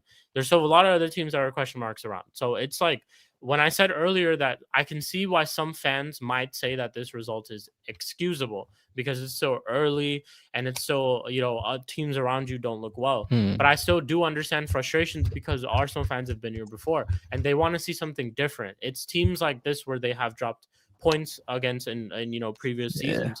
They want to see something different. So I also get that side of the frustration as well. I get it. Of course I do. And another thing is when you're you know aiming to be, you know, the top of the league, these are the type of games that you have to win. Like you have to win these games. Win no matter what, even if it's not pretty. Especially with the league as wide open as it is. Like there's no telling who can go on a run and who can catch up with who. Because just think, this could be the game that could be the catalyst to us, you know, losing our next 2-3 games, and then all of a sudden, boom, it's doom and gloom again. You know what I'm saying? So as well, Spooks, is that yes, they went down 1-0 in the game, but they came back to make it 1-1. They also went 2-1 up in that game, and they were basically going to go away with the 3 points up until the last minute. It was a job well done up until the last minute, to be honest. And then that defensive mistake and from Raya, and that's literally it. But then again, these are the differences between you winning the league and you not winning the league. You're not able to defend in the last like 5 minutes and you concede a goal. Again, not me saying that this will be the decider. A long way to go still. I get that too. But the point is that sometimes, it's like later on in the season, had this game happened later on in the season, we know how detrimental that type of performance would be then. But you got to keep the same type of energy right now too. And it's really like, it's a game that I think they had it won. Let me just say that it's up until the 90th minute they had it won. It was won. And that's why I say 2 points drop rather than a point gain. Yeah, the 94th minute because they had the game won. And then again, would go in this conversation again. But can we sit here and say that we can't expect Arsenal to to have a good defensive performance, considering they've just kept clean sheets in their last 8 games? That we can't accept them to hold on to a lead in the last couple of minutes of the game. You obviously should be expecting better from them, So it's one of those type of things where I hear criticisms from both sides, but it's like, I get it. I do get it. I definitely do get it. Well, cool. Any other more points you guys want to say about Arsenal real quick before we move on to our honorary mention. We'll speak about Oh, fuck. any No. few more things you want to say. Cool. Let's get straight to it then. Let's go over to the Merseyside. The side where there My are fucking god, you're fucking delaying this shit. Man. Okay, shut up. the side where there's it's players haven't scored for 11 games, haven't assisted for 11 games in the Premier League. One good performance against Real Madrid, and they decide to play the same way against Manchester City. I think Pep, like after the game, I don't know if you guys heard what he said, but Pep, in the most polite way, said that I own you, motherfuckers. What did he say? Basically, he said I understand why my players prefer playing against Liverpool over Arsenal. I'm paraphrasing, but that's basically what he said. He said, I now understand why my players prefer playing against Liverpool than they prefer playing against Arsenal. That's and then crazy. he laughed. Yeah, a So, shot fired. That's right the most polite way of saying I own you, motherfuckers. That every single time I play you, or not every single time, but most of the time I do play you, I know how to get the result over you guys. And to be honest, it's been most of the case. It's only probably been a handful of times where Liverpool have gotten a result over City. But majority of the times it's been City. And then again, the way that he set up in that game too, trying to play a high press, playing a shit high press, but then playing doing that against Manchester City, who know how to break down those type of presses. Like, come on, man. Salah, yet again, and I've mentioned this before, and like this again further proves my point. Liverpool are really, really in the shits when players like Salah are not able to score against United and Man City. Games where they always score. Those type of players always score. No matter what the result is, they could lose, but they always score in those type of games. It's bad when Salah's not scoring in these type of games either. It's bad, bro. And I can't tell you how terrible he looks. He looks awful, bro. He looks nothing even shy of the player that he was last year. It's crazy. And I predicted this. I said Salah would have a fall off this season, obviously, because no one expected him to replicate a goal scoring season and an assist scoring season again in the second year again, right? But I didn't think he would have this bad of a fall off. He might genuinely be one of the worst right wingers this season. Genuinely. He's done fuck all. So far. He's done absolute fuck all. He's done nothing, like absolutely nothing at all. There's a lot of players. Van Dijk in that team. Defensively, Konate was awful that game. Goodness. I'm sorry, Spoobs. And we haven't spoken since his game last week. He did have a very good performance against Madrid, but Doku absolutely cooked him yesterday, bro. Oh, Doku was insane that game. Circles around Connor Bradley. Connor Bradley had 100%. A very good performance against Madrid. I'm not even denying that. You were right, and I was wrong, and I'm sorry. You said it absolutely spot on. I thought they would beat Madrid and then beat City. I would not. Yeah. Dumb. And they did, but Doku just absolutely was running circles around him, bro. Doku, I honestly even Gravenberch tried to come out and help him, and the amount of times they fell for that stanky leg was crazy. And you guys, he was running across the pitch. There's the one move that Doku does every single time. He'll have the ball and he'll do a little shimmy of his right leg and he'll cut to the right. He does it every time. You just know he's going to do it.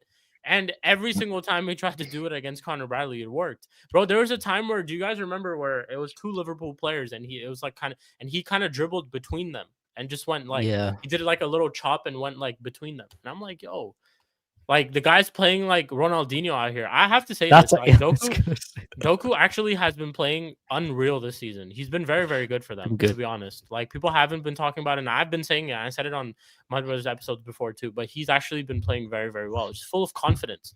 And it's just like a lot of the times, actually, I'll say this.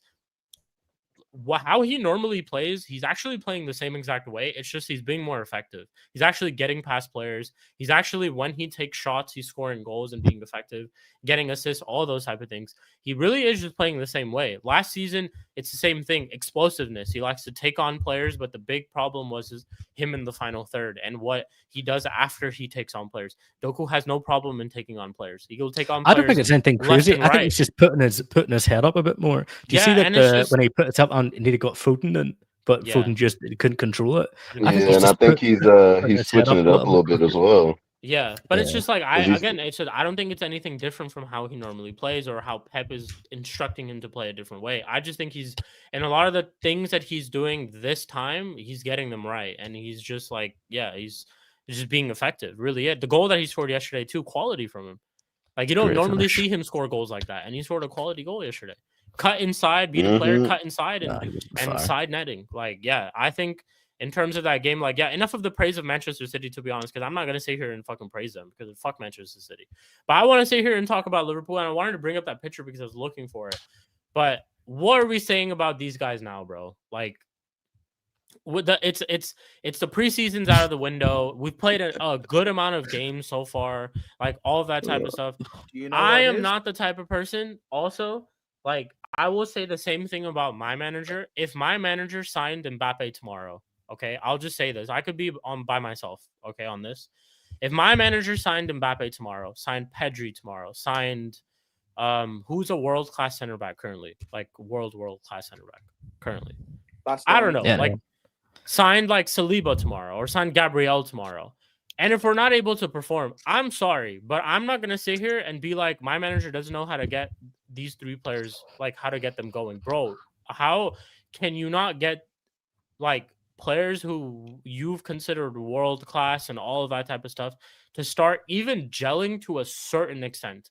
They can't even gel to a certain extent, bro. They're not even the slightest of bits. You don't see it. Even in some of the games that they scored, you could go back to the Villa game. The goal that Salah scored was a mistake from Martinez. And then the other shot that they had was a deflected shot. The goal against Madrid, cool, whatever. The Madrid goal, one goal that they scored. Rest of all the other games, they've looked terrible. Their attack shows I don't see no fluidity in their attack. I don't see no fluidity in their midfield. They're leaking goals left and right. Everything just looks absolutely, it stinks over there, bro. It stinks just so bad. And again, why I said this season's why it's different from other things is because in other seasons you've still seen certain players perform to a certain level. When Liverpool have not won leagues and they've been having terrible seasons, you've still seen Salah get a 20+ GNA season. I genuinely don't think he's gonna have a 20+ GNA this season. He's not. Do you know what's going on with Liverpool? What's going on?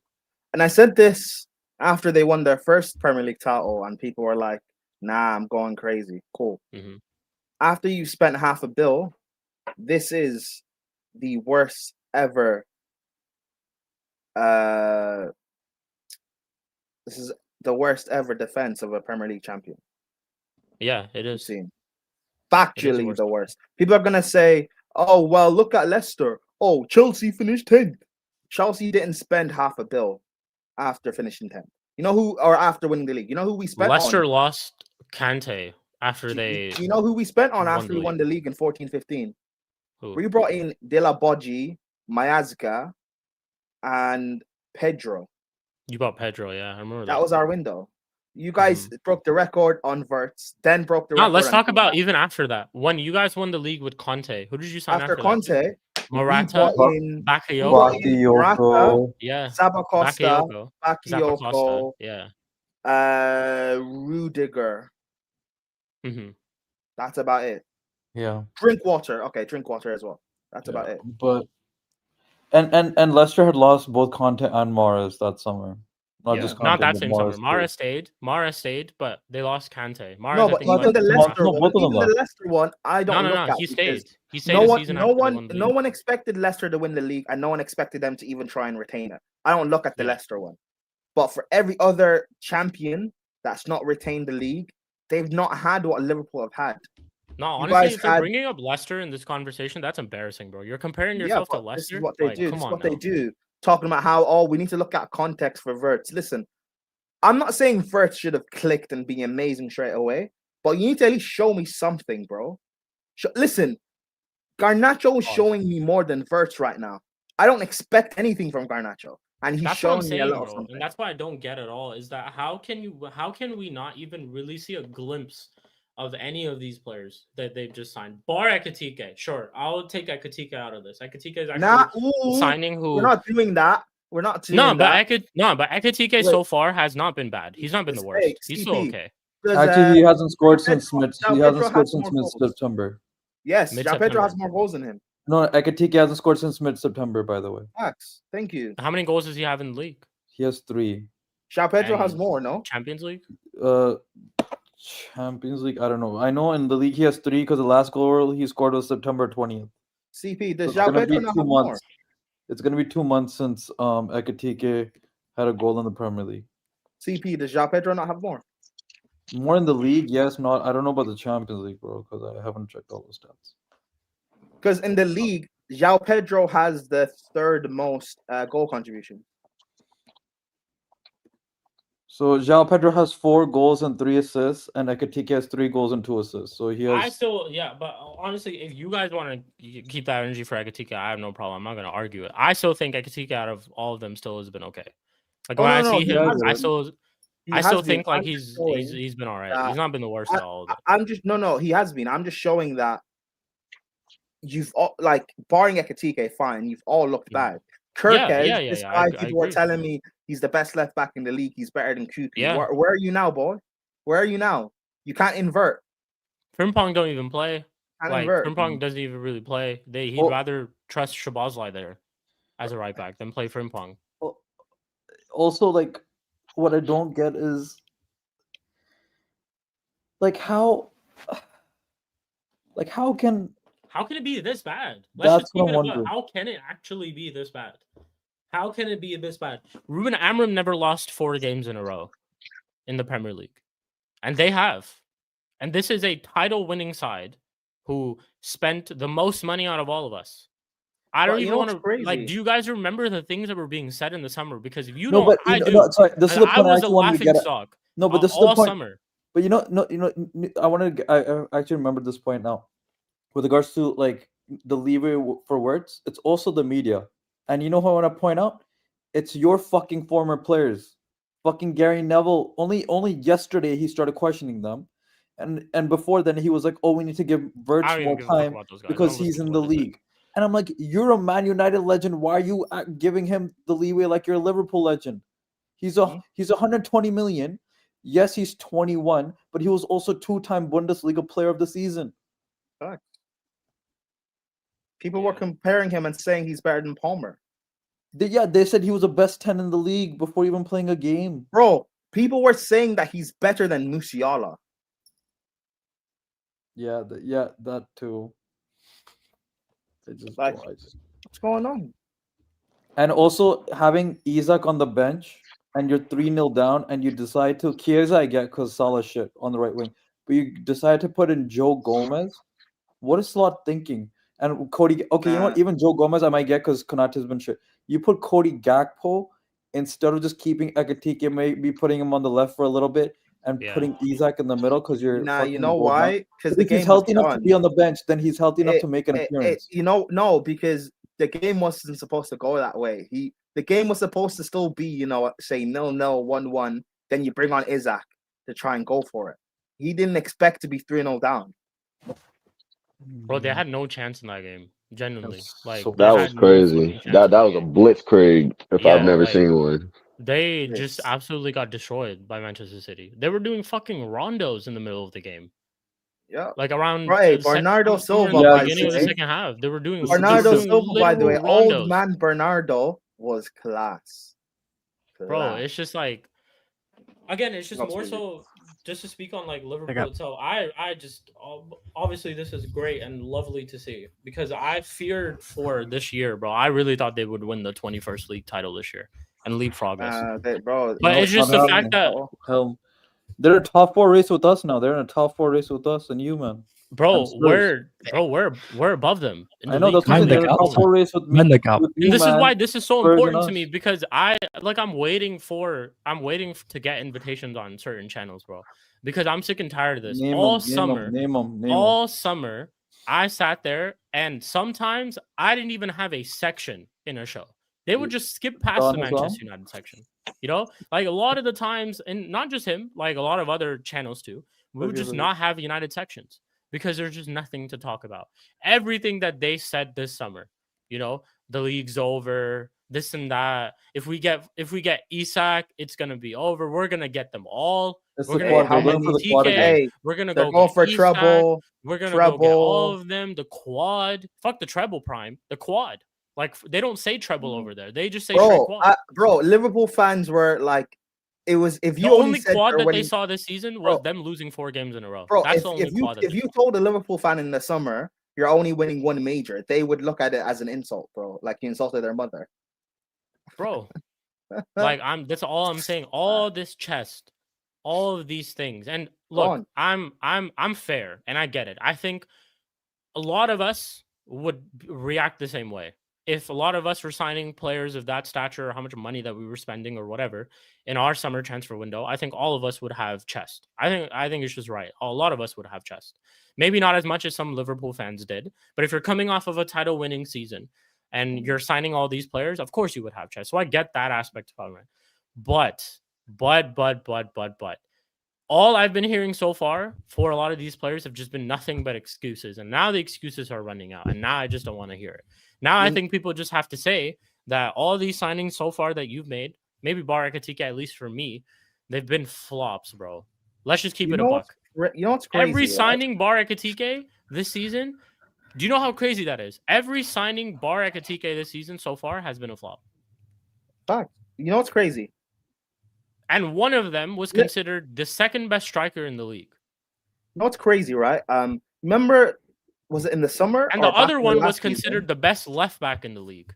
Remember last season, or maybe in the summer, we had the big argument about FSG. And I said, I don't think they're bad owners. I think they're good owners, right? Mm-hmm. This summer, the first time in like ever, Liverpool splashed big They were money. good owners. They were. Not just like 200 mil or whatever. They splashed Broke like the bank. half the bill. Big money. So the Liverpool fans that are happy and now want to support FSG again when you were FSG out 6 months ago, do you trust FSG to spend in the summer? Because you guys need to replace at least one of your center backs. You guys need a defensive midfielder. You need a right winger. Do you trust FSG to spend big money on that? So this big money you spent, maybe FSG will look at this and say, hey, we're not going to do this again. Just like Chelsea, when we keep saying we need older players, we need more experience. Well, when you look at the older experienced players we've bought in the past and this ownership,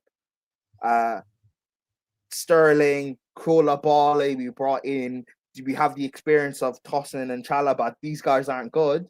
Hey, maybe they still stick with their model because from their eyes it works. FSG, they're not going to spend big again. They're not. So instead of buying who do you guys want? Like Olise from Bayern Munich, you can bring back Harvey Elliott or something. No, they're going after Semenyo. Rumors are they're trying to go after Semenyo. Semenyo, hey, never. That is even that's even funnier. Well, what money? Well, what money? You think? Well, forget that. You think Semenyo will solve your problems? You think Semenyo will defend for you? Is Semenyo going to play center back instead of Konate? I know. Replace that bum Is Salah. Semenyo going to play left back or right back? I guess they're saying as a Salah backup or some shit. Yeah. Salah shit. So Hey, you guys, they want Guehi, but brother, you're worried about Salah backup right now. Is that what we're fucking worried about? Nah, but this is what we're talking about. You're worried about Salah's backup. Nah, but they need to replace Liverpool Salah. fans Salah's they gone. tripping? Like, what's going No on? way. No, because Salah's gonna leave. So hell, they're thinking succession gone. plan. They're Salah's thinking gone. succession plan. Because the manager doesn't rate Chiesa enough to start him. So even though he does well for them. It's crazy, yeah. bro. The two rumors are Semenyo and Guehi. So they're gonna spend another 100 million basically at the very least, because Semenyo is gonna cost actually more than 100 million, probably 150, because Semenyo is gonna cost them 70 million mid-season. Guehi's probably gonna cost them 30 million, 40 million because his contract's running out. So yeah, probably 100 million. These guys can't really win a back-to-back, you know. Like, these guys really can't win a back-to-back. All of us on the panel right here have eras in the Premier League. If I ask CP about his era, he'll name one. If I ask Eli about his era, he'll name one. If I ask Spooby about an era, he'll name one. What's Liverpool's era? Well, like which one? No. Don't do that. Their era is bottling 3 title races to Pep. Don't do that. No, they have the Wenger. They have the Invincible era. No, which I'm is talking about just- Liverpool. It's Liverpool. Oh, Liverpool. Liverpool. Oh, Liverpool. Yeah, that's they their have no era. era. All three They title have races. exactly. That's what I'm saying. They Their, can't their say. era. Klopp was I there. dare era- someone to say. I dare someone to say Jurgen Klopp era. Their era is winning a Premier League. Well, they are. They're gonna say that because they won the Champions League one season. and then Guys, the league. Okay, Liverpool's so era one is winning. Prem. Their In how many era years? is And, winning. no, they're gonna say Prem and a champs in 2 years. Guys, this is their era. Premier They won a champs. Champions League against Spurs. They won a Premier League in COVID. They won 3 domestic trophies against a Chelsea team Us. that they weren't better than, and they won the last Premier League And when penalties. no one looked good. That's the era. That's what you've done. That's what you've done.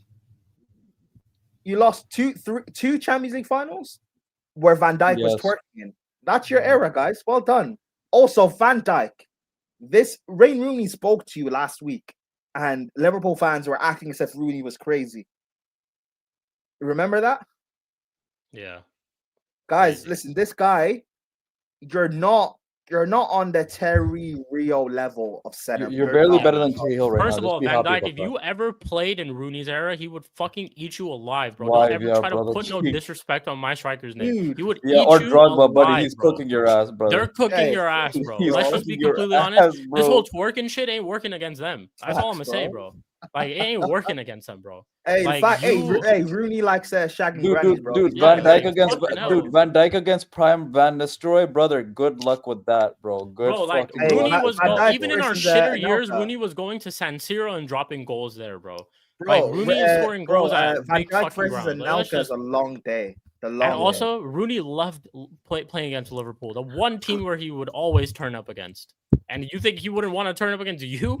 Like, he is, bro. He's cooking your ass. Like, he's absolutely cooking your ass back then, bro. Facts. He's fucking destroying you, bro. Like, I don't understand where the disrespect comes from. But anyway, sorry. I just wanted to say that real quick.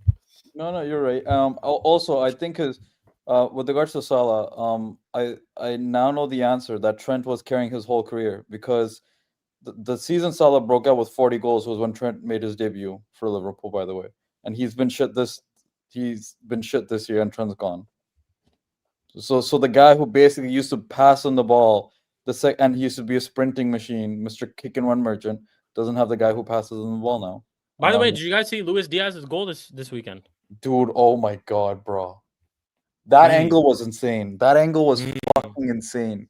Yeah, that goal was sick. And he also scored against PSG, if I'm not correct, twice. Yeah. Hmm. Remember when they said they didn't need the chaos of Luis Diaz and Darwin Núñez? Yeah. But even Darwin Núñez right now has a better GNA ratio than Isaac and Ekitike, funnily enough. Last season. I'm tired of these bumps. Yeah, man. I'm tired of Liverpool fans, and I love it now because is my mic okay? By the way, just Yeah. Like, you're okay? good. Yeah. You're good. because we're now Okay. seeing a Liverpool civil war. We Pray for times slot like this, outers, Spooby. slot outers against slot inners. Did you guys watch, calling Back slot Again? outers. Yeah, it's You guys not watch even Back that. Again I've today? been watching other channels too.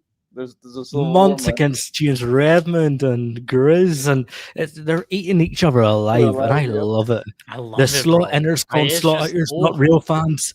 You know what that reminds me of? It reminds me of Mark Goldbridge when he said, "If you're not in Eric Ten Hag in, you're not a real United fan." Yeah, Now they're doing man. the exact same thing. Oh, I love it. I love kid. it, bro. It's the best thing ever. And for Slot to go and beat Real Madrid, okay, and the way he did it, okay, the way he did, I know it was 1-0, but Liverpool were all over them. They were all Yeah, over them. They were all Far over them. better Yeah. team. To then go and play, just be naive and play in the City's hands like that. The high Same press exact way. He thought it did would, the same not exact way would work against work. The high press was terrible. Man City, countless times, just playing around it with ease. Maybe Szoboszlai got the ball maybe once or twice, but they couldn't do anything with it. Okay, and a lot of people are going to be watching us here, and we're slating Salah and things like that, and we go, oh, they're just jumping on the bandwagon.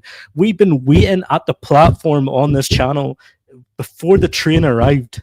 Okay, Yeah, we've been saying this for months and months. Yes, Salah is done. Okay, I don't care if he goes scores a goal in the next game. Okay, he is done. Because he doesn't provide. Even last year with Salah, he was playing amazing passes. He was assisting last season too. People forget that it wasn't last year was unreal up until Yeah. January. That's it. Up until January. But After we all know January, why. after know actually, why. sorry, I take that back. Up until the 25th of December, he was perfectly fine. No. It's not even that. We know why. What? Okay. You said thank you. You said 25th of December. 25th of December. What's this year? 2025, man. He's 2025. scared of the number 25. He's been shit for this entire year. He's scared of the 25, man. Like he was very good up until January. I don't even deny that. Yes, but after that, he's been woeful, and people have been talking about it. We've been talking about it. We've been saying this. I've been saying, had the rest of the league not been shit since January, had Arsenal just not been shit since January, Liverpool probably bottled that league because they haven't been good since January. Oh, Genuinely. bro, Sheik. That's why last year I kept saying, up until like December, I kept saying City are still in the title race. Because if City just kept pace, they would have won the league. Because Liverpool, I think they would have won the league. They had Liverpool also, would by have the way, crumbled. like City also had an astronomical drop off. Let's not forget they went 1-13 last year. That's something you don't ever see from Pep. I don't think we've actually, it's a fact, we've never seen that from Pep ever. So 1-13, like astronomical drop off for them. And honestly, I agree with you. I think if City hadn't had that drop off, they probably would have won the league over Liverpool, because Liverpool since January were woeful. Now I get it. Everyone's going to be like, oh, you weren't saying this last year, or you weren't doing this last year because Liverpool were winning the league, this and that. Nope. We were saying this last year. We were. Mm-hmm. We were. What I don't like though, from Liverpool fans, is the revision history they're trying to do on Klopp, because this thing went from last year saying, actually not even last year, it went from 2 years ago saying that Klopp's left, he's left us with a poor squad, our midfield doesn't work, we can't challenge for the league with Slot, we're gonna finish 4th or 5th or outside the top 4 or whatever. Slot wins the league. Slot revolutionized the team. Gravenberch as a DM is a masterstroke. He's the best DM in the league. Van Dijk is the best center back we've seen. Salah, he should win the Ballon d'Or. This is King Slot. Now people are saying Slot only won the league with Klopp's team when Klopp couldn't win the league with that team. So which is it now? Is it all on Slot why you couldn't win, where you're doing bad now? Which case, then it's all Slot why you won the league last year. Like, we can't diminish what Slot did to win you guys the league. I know it's not working right now, which is fine, but that doesn't take away what he did last year. That shouldn't be how it fuck works. all that, bro. They are the ones who sat there and slated Klopp there are people in that fan base that slated Klopp when he was there. And when he was gone, they were happy. Now, these same people, not the same people, but some of the people in the fan base are now twerking for him, wanting him to come back. They want Klopp to come back. It's crazy, bro. It's absolutely crazy, but it's lovely to see. It's absolutely lovely. Listen, all I'm saying is All I know why is Months. that I know these why guys Months are- is. You know Months. Did you watch Months' video? Yeah, his like match reaction. I yeah. get why he's angry. I understand it. Mhm. Because when Mark Goldbridge was coming at people for being Ten Hag out, and he was saying you're not real United fans and shit like that. I mean, what kind of toxic shite is that? What are we doing here? What Monts wants the exact same thing that a James Redmond or Grizz or whoever it is that wants. But and like I don't listen. I love it personally, but to now turn around and it's slot in, and if you don't, I'm gonna call him Slop. Actually, I misspoke, but I will call him Slop. I'm gonna call him Slop now because I'm tired of hearing the excuses, and 1 minute like Prime said it's the players, then 1 minute it's the manager. Yeah, come on, what you have to pick one. Running out of excuses. First, it was Isak doesn't have a preseason. Isak's playing games now. He was consistently playing games.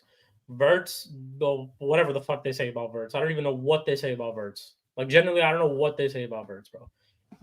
Aiden Heaven has one more assist than Florian Verts. What the fuck are we doing here, bro?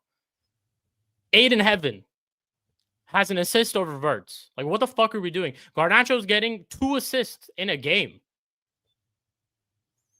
Like, what are we doing, bro? I don't even want to jump on the Wirtz because I don't think Wirtz was terrible. Forget that also, but also just like you signed a 100 million player and he don't even start in games. You don't even play him in games. You don't even fucking play him in games. That's crazy. Matty fucking Cash, bro, has more GNA than Forrest.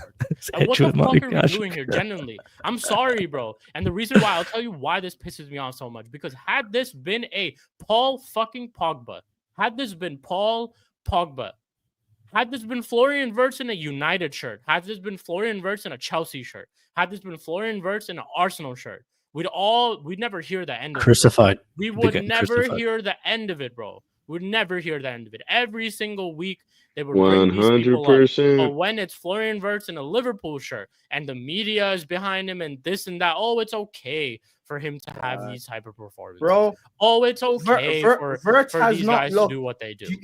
Wirtz has not even looked better than Mudryk. Let's keep it a buck. Remember how bad Mudryk it was? He's not looked better than him. Like I am so mad at myself that I called him a glorified Tom Cleverley. That's disrespect to Tom Cleverley. What the fuck am I doing? Tom Cleverley won a league title. What the fuck am I doing, bro? I remember the abuse Pepe got at Arsenal. Bro, I just remember every single thing that was said about Paul Pogba. I'm sorry. Paul Pogba was one of my favorite players. No, bro. Every single thing. That's the clear example. No. I remember every single thing that was said about him. Why is he coloring his hair blue in a derby? Why is he doing this? Why is he doing? Where was Paul Pogba today? Fuck Pogba. Anthony. You're not better than Anthony. Anthony at least had 2 games at United. His first 2 games. You've not had that. Anthony scored in his first game. Anthony scored in his first game. And Arsenal. It was against Arsenal. You've not even scored in his first game. Sold us a fucking dream. Hey, but at least, but Wirtz is not even selling dreams. Yeah. At least Anthony had the decency. Anthony had the decency to sell you a dream. I think Wirtz hasn't done anything. Bro, these people cannot get away with it, bro. They can't get away with it, bro. They just can't get away with it. I think we're too quiet about this. We need to be really fucking loud because they can't get away because they were really fucking loud in the summer, bro. I remember this. I heard all of this shit in the summer. They were really, really fucking loud in the summer. You couldn't talk over them. I couldn't say nothing to them without hearing you're 15th. I couldn't hear nothing, bro. But now guess what? You're 8th and we're 7th. Fuck off. And just to say about Diaz, you know what you're saying about Diaz? Like, every time Diaz is brought up to Hassam, big up Hassam, but I need to call him out on this. Like, when he's brought up to Hassam, because like he's always like, oh, who cares about Diaz? Who the fuck cares? He's doing don't stop the revisionism. No, the revisionism is about the big man up front. What was his name? Nunes. Okay, yes, I can understand that. That I hear too. Yeah, 100%. But Diaz, I mean, what Diaz in this team? I mean, what you're like kind of putting your hopes on Gakpo. Oh, and remember, by the way, like people don't talk about how much of a flop Gakpo is, because I remember United and Liverpool were going like head to head to try and get head to head for each other. Yeah, we're trying to get Gakpo. Gakpo's not even a left winger. The guy's a false 9. He's not a winger. And you sold your only winger, and Gakpo still play. All right, man.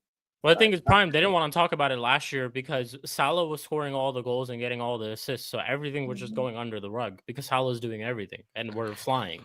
You know, everything was flying. All the everything was going great. I'm seeing Liverpool fans now say that what's his name? That Szoboszlai is top 5, top 3 midfielders in the league, but he was shit last year. You guys said he's not good. Well, first of all, you can't even say. Well, that's just literally a wrong statement. You can't even say he's a top. Well, you say top 5 midfielder. They were saying like he's a top 3 midfielder in the league this season. Well, he don't even play midfield. Benny, is that true? Is that true, Benny? Jesus Christ. He has 1 less DNA than Salah this year. Again, I've been saying he's been terrible since January, bro. Oh. But no, all I'm saying is I am telling all of you guys, okay? You guys don't be fucking quiet. Don't let them get away with this, bro. They're not getting away with this. Every single opportunity you get to speak to one of those people, you let them know. You let them know. Now they know how it feels to be in all what we went through last season. Look at them. They're crumbling. They're having a civil war in their fan base. They just won a league title last year. and they're fighting amongst each other, bro. It's crazy. It's absolutely crazy. But now you men know how we felt when we've had our terrible runs. We had But that the exact same it thing. brings me so much fucking joy is that when we, at the end of it all, when we sit on a table and we discuss all our eras and the top moments that we've had in the Premier League, these men don't have a single one, bro. Not a single one. And I love that, bro. I absolutely love that. They can't sit on that table with us. Prime, Eli, CP, they can't sit at that table with us. They really, really can't. They really can't, bro. Like, just look at their club in their entirety of its existence, bro. Fuck all that they won 20 leagues, whatever. Their best ever midfielder, the best player that they ever regard at their club, never won a Premier League title in the first place. The best ever player that they regard at their club never won a Premier League title. He's not seen it. He don't know what it feels like. And then these guys can't win a back-to-back. Okay. Yeah, man. All right. Cool. And Prime said it too, you know, Van Dijk in the Rooney interview as well. Van Dijk, look at my fucking striker when he's talking to you. Yeah, bro. Okay, Look at him. Don't glance towards him. Don't be like, look when you're talking. Look at him in the eye. Okay, Rooney's won fucking 5 Premier Leagues, and you're trying to give it the big fuck off.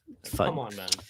Again, Stick your just arse. to tell you, Van Dijk, if I ever get this opportunity to tell you, Rooney would have killed you on that pitch if he played against you. Every single time he would play against you, he would kill you on that pitch, bro.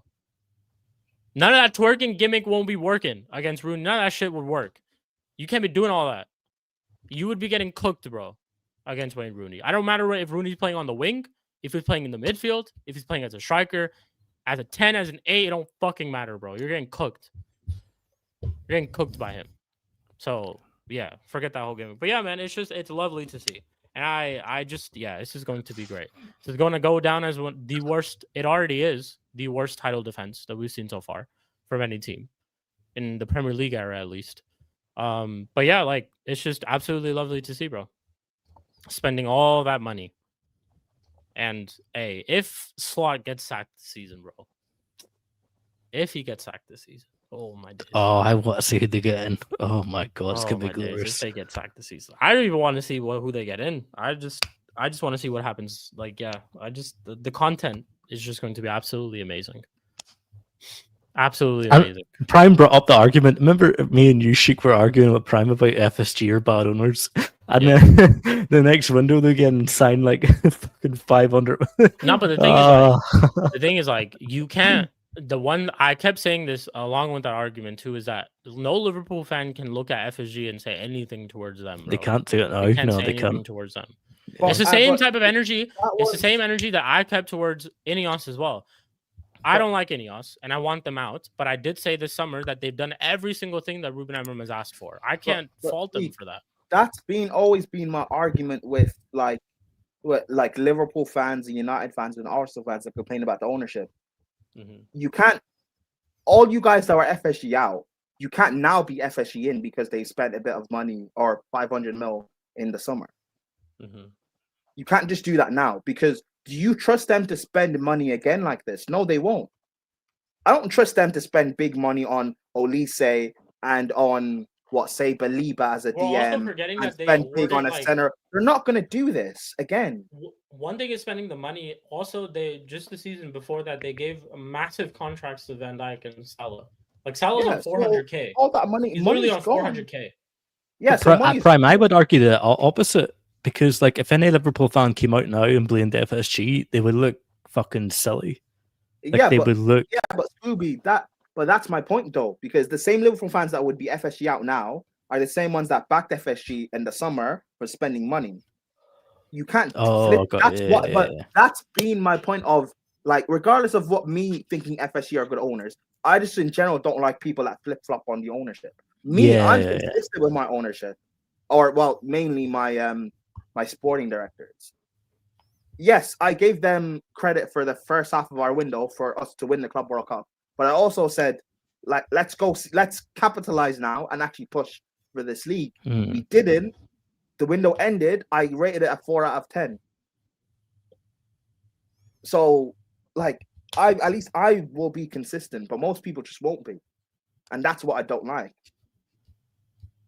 Yeah. Bro, I just like again, I just want everyone. They gotta keep the same energy with Liverpool, man. Again, if it was our managers who had spent this much money and signed these players and were performing the same exact way, we wouldn't hear the end of it.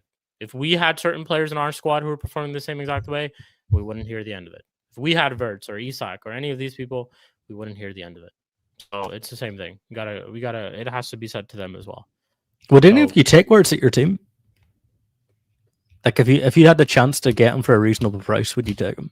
I still take Verts. No. I would still take Would I Verts. take Verts? No. I already have a Look better who- 10. I don't need it. I already have a better Look who it is. Look who it is. Jesus. Hello, everyone. Ah, hey, hey, look at the pulse in the back. Let's go, Don. Let's go. Crazy. Yeah, I'm Hello, Wait, Don so- T. so- Ben. So The we man couldn't even- himself. so you're saying we What's couldn't trigger good? you. We couldn't trigger you during the Arsenal section. It's Verts that. You know, triggered yeah, you. I was getting ready to come out, mate. I hear you. But do What you you know? telling me yeah, about to Don be- T? no, How's to be honest, everything going, bro? I'll do a quick run. I'm not even angry at this draw. Yeah. It's more of because I've been saying it's gonna happen. I just want to see the response. That's all it is. That's what I'm Yeah. saying because it's one draw, and I've been smiling through the high flying time, right? And it's gonna happen. So I have to see what the next two games will be, and then I can kind of either rant or I'll be like, yeah, cool, back to normality. You know what I'm saying? Yeah. But Like I said- we know the real reason why you're here, Don C. And you joined in the Mm. specific section as well. Not any Yeah. other section. You joined in this specific section. We know why you're here. So floor is yours, man. Floor is all yours. Okay, quick one, yeah. Liverpool. I'm sorry, let me Liverpool. take that back. Florian is all yours. How about that? Liverpool. 120 plus mil on what? On a piece of shit. I swear, Florian joined me on vacation. He's been vacating for the last 3 months. How do you lot feel? Yeah, we have Florian, the best number 10 in world football. How do you lot feel now? Yeah, you man got scammed. Yeah, you man got scammed worse than Chelsea did with Garnacho, because at least Garnacho was putting up some kind of numbers and performances. Your piece of shit is nothing. It's like at the end of the rave, yeah, you got your drunk glasses on and you see that girl that looks like a -5 and you're going home with her and you wake up the next day, you're like, oh, dad, what did I do? What But the guess fuck did what I now? do? She knows Yeah. your address and she's going to stalk you for life. That's what it is, mate. It's a waste of fucking money. How do you lot feel? It is pathetic. I'm loving this. All you man there with chat, Liverpool, we're going to do this season, we're going to do that this season. You lot let Man United overtake you. You lot was 5 points clear. 5 points clear. And you've lost, what is it, seven games in 8 matches or something like that? I don't even know. This is what I'm saying. You lot should be ashamed of yourself, but may it long continue. Liverpool, you are doing a great job. I swear I want slot in for life. Oh, one question to the Liverpool supporters. If you lot made your team better in the summer, how comes your team looks worse? Or is that worse? I don't know which one it is. You lot choose anyway. You know What what are I'm you saying? saying? Wait, Don T. Are you telling me they got worse by signing Verts? They got worse by signing Wirtz. I think they gave the contract to the wrong people, because when Saudi was coming in for Salah should have just took the money, because oh shit, Salah did take the money. He took the money and stayed. Haven't I seen this before, when someone gets a contract and then they get Wirtz? Oh, sorry. That's apologies. You know what I'm Sorry, saying? yeah. Worse. Yeah. But anyway, this is what I'm saying. Like, you see, the rest of us, we're happy because Liverpool, like you lot did us a favor by chatting so much crap in the summer about, oh, how could you man let Slot come in and do this to the league, and yeah, we're not gonna miss Trent.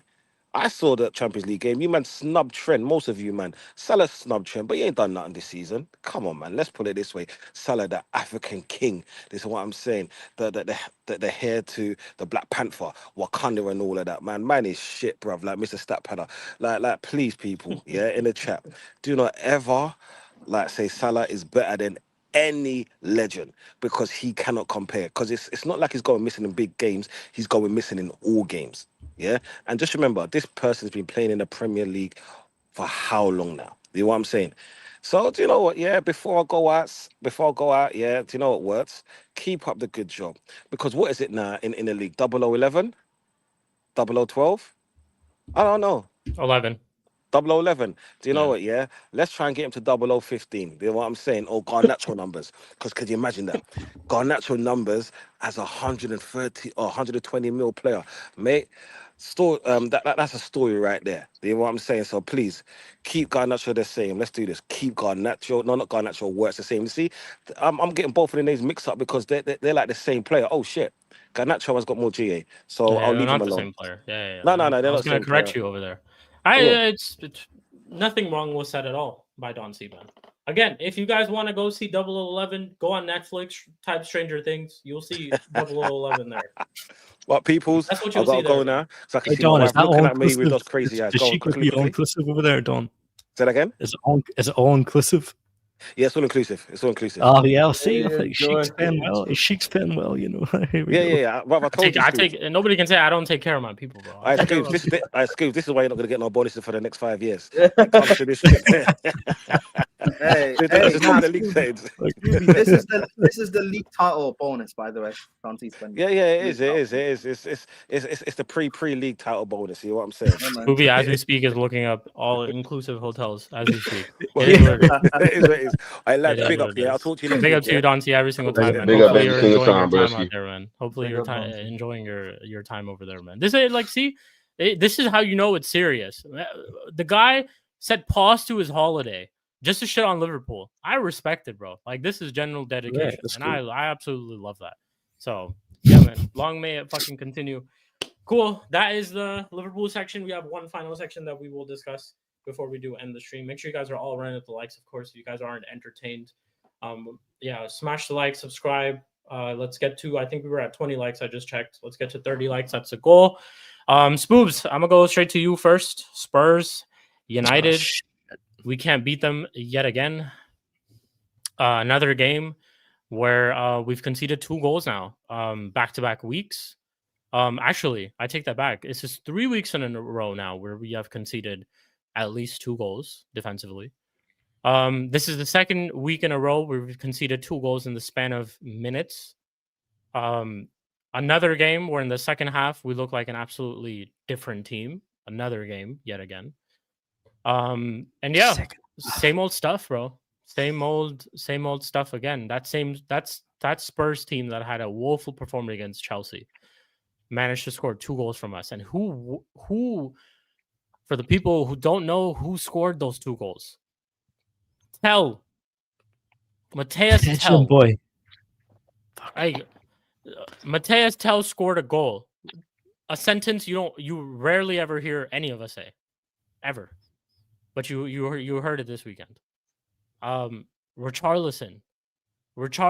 The one thing that I have to say to him is that, bro, stop taking your shirt off after you score in the last minute, because it just doesn't work out well for you every single time. You did it at Anfield, they scored the winner. You did it here, we scored the equalizer. That's the only one thing I would say to Richarlison. But yeah, rest all same shit, bro. Same old shit. Another week, another performance. Why I've been telling people this guy is not going to work out here. It's just not going to work. But yeah, Spoops, floor is yours, bro. I'll let you cook. Yeah, it's just and all the draw. I'm not like really angry about it because it was a draw. But come on, how many times are we going to let teams come back on us? Pause. I think. Why can we not defend? There are certain times in this defense. I'm sorry, but De Ligt is responsible for one of those goals. Like I keep De Ligt's been playing well most games, but there's certain times where he just turns off at times. And listen, if any other team in the Premier League, if you have a shit attacker and he's not playing well, play him against us, okay? Because he's going to get a goal. Tell and like certified said pre pigeon boy, fucking Richarlison. Wait, why didn't that work for Wirtz? What's that? Why didn't that work for Wirtz? We can have discussions about words, but I'm just saying. Listen, I'm just saying we cannot. The first half we played well. Okay, I'm not going to go crazy about the first half, we were still attacking Spurs. We still looked a bit dangerous. The second half, again, in multiple games, we looked shite. We did. We couldn't string a couple of passes up front. We couldn't get the ball going. People were passing the ball or taking a mistouch. Sesko came on, didn't look good either. I'm not going to put the whole blame on him, but just when Casemiro is our best midfielder, 100%. like it has to be Every said. time we take him off and we bring that We- fucking donkey Ugarte on, we concede goals, bro. I'm telling Every you, fucking shit, time we bring that Fred. motherfucker on. Like, every time we bring that guy on, we concede fucking goals. It happened last week. It happened this weekend. It happens all the fucking time, bro. Give me all the any fucking fucking midfielder over fucking Ugarte. Give me Morgan Schneiderlin. I don't care. Okay, Ugarte is a shit Fred. I've been saying this since we signed him. He's not good on the ball. He's not that physical. He turns a little bit quick, but against any other midfielder that's at least a little bit physical, he loses the ball. I'm tired of seeing fucking Ugarte on the pitch. It gets me mad. I hate him. And also, like, what age is Casemiro? Who's bringing him on, though? Well, exactly. But what age is Casemiro? Is he like 37 or I don't know, 35? What is he, 34? Yeah. So why is he our best midfielder? He can't fucking run, and he's still our best midfielder. Like, what the fuck is going on? We desperately, if we don't sign a midfielder in January, then there has to be. Sell anyone, okay? I don't care. We need a midfielder.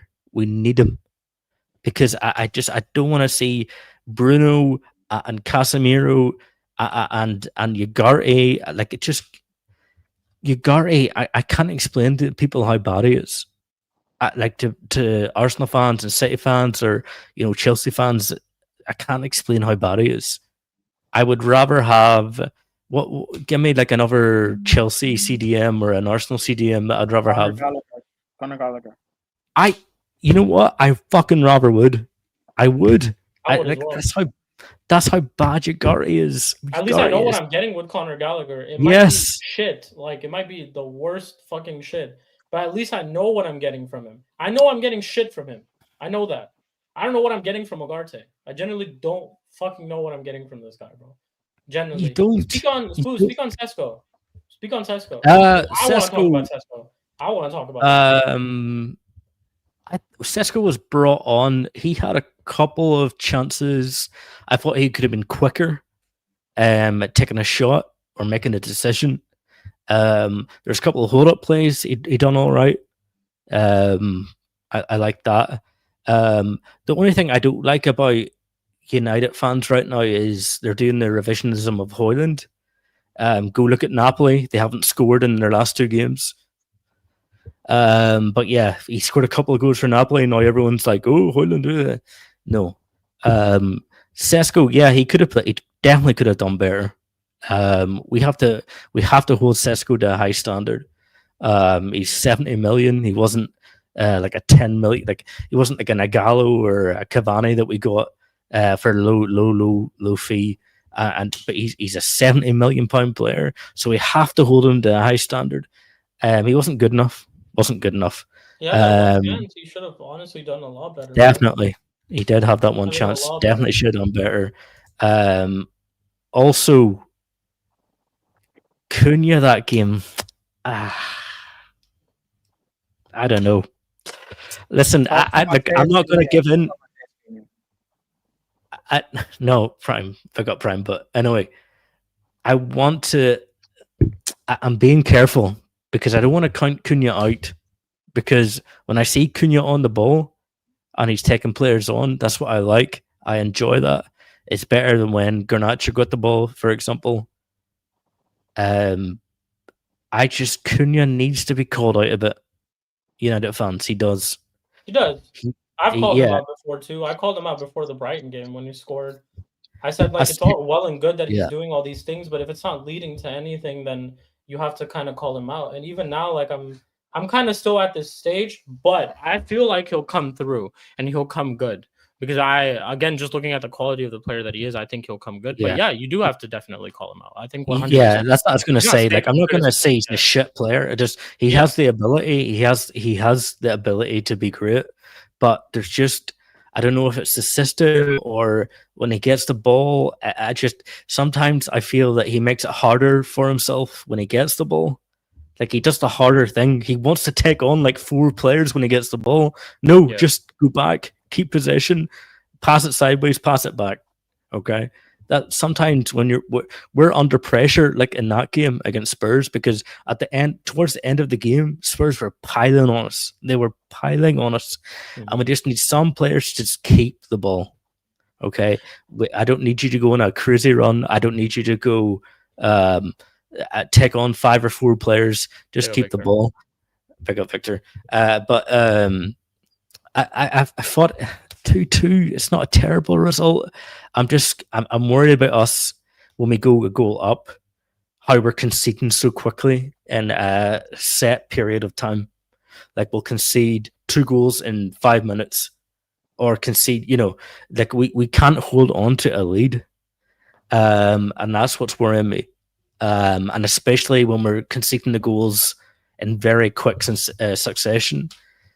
I don't know if it's a manager thing. I don't know if it's a player mentality thing. But I don't think it's an awful result. I'm not going to go crazy. I thought we played well in the first half. The second half was dreadful. But no, like it's annoying. It's annoying and frustrating for sure, because I feel like some of these games we probably should have gotten a better result. Like Forest, we probably should have gotten a better result. Fulham, we probably should have gotten a better result.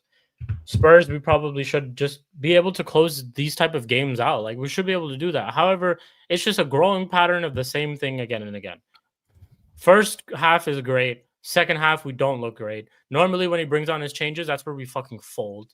And then all of a sudden, like, that's it. It's just it's a game of 2 halves when it comes to us every single time. It's consistently been a great first half performance, shit second half performance. It's just been like that. Bar Manchester City and Sunderland, I would say maybe.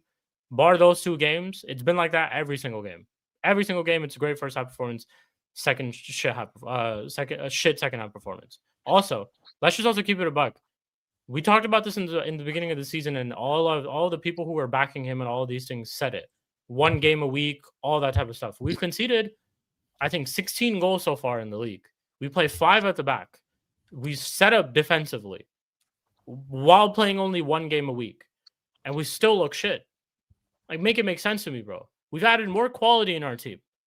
Some of the people who were here last year have seen the worst of the worst. You're expecting improvement from them. And it's still the same thing, bro. Like, a lot of it is still the same thing. Lamens has been great. Mbeumo has been great. Cunha has been great. Sesko, whatever goals he scored so far, cool. Great. But the rest, the people who were here, Euro has been good. I won't really say too much against him. But the rest of the guys, the midfielders, Bruno, you were they kept you here. Like, they literally said no to 100 million to keep you here, bro. And you're missing penalties and shit this season. And you're still having some of those similar performances. It's the same stuff. Like, wingbacks, Dorgu, I thought you'd improve a little bit. But shit, I'm like wrong, bro. Now we need to go out there and get we have to go out there and get a left wing back now too, which we already needed. And we have to go out there and get that now too. So it's just like, and defensively, again, like, I sit here and praise a lot of these players a lot. I do. I say sometimes Delict is defensively, he plays well in certain games. I say Euro most of the time plays well in certain games. I've praised Mazraoui a lot in certain games too. But when you guys do play together, I just don't understand. In moments of the game, you guys look great. But then in some moments, you just switch off. Turn off. Absolutely, just turn off and switch off. And I just feel like an absolute idiot, like, praising you most of the time. But again, it's just, I don't get it, bro. It's like, I think, again, most of it is, for me, on the system. The way that we set up, we're playing 1 game a week. We set up defensively, and we still leak goals. When we go 1-0 up against teams, which we have in most of these games, we've gotten 1-0 up.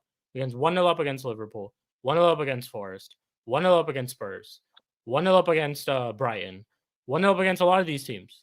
I think we did that against Fulham too. 1-0 up against Fulham. So 1-0 up against Brentford, if I'm not wrong, as well. Or maybe they scored first. And that's the one thing is we're going up now. Like we're going Yeah, up on teams. we're So going up previously it was we're going down. Yeah, Now but we're it's going like, up, but then we but can't again, keep. we just can't. So then we one can't is we keep. can't keep it. Two, we also sometimes fail to just further capitalize on that. I think the way the Spurs game was going, had we maybe scored a second or a third, I don't think they come back, and I think we win. We probably win 2 or 3-0. Who knows? But even at times when I've seen that, I've even seen at times where we've scored 3, and we are still shit defensively. We allow teams to come back into the game. It's just I don't get this, bro. Like I genuinely just don't get how a team performs so well in the first half, but they look completely different in the second one. Completely different. And those span of a couple of minutes against Forest, bro, that shit was deeply concerning. Because it's like out of all of the great run that we were on, even in that game specifically, like going off of a 3-game win streak, and then you go 1-0 up against Forest in a game which you look like you were the better team, and Forest weren't anywhere near it. All of a sudden, in 2 or 3 minutes, you conceded 2 cheap goals. That just showed me that, bro, ain't nothing changed. Nothing ain't changed. You still have that mentality to concede 2 cheap goals in the in span of minutes like that.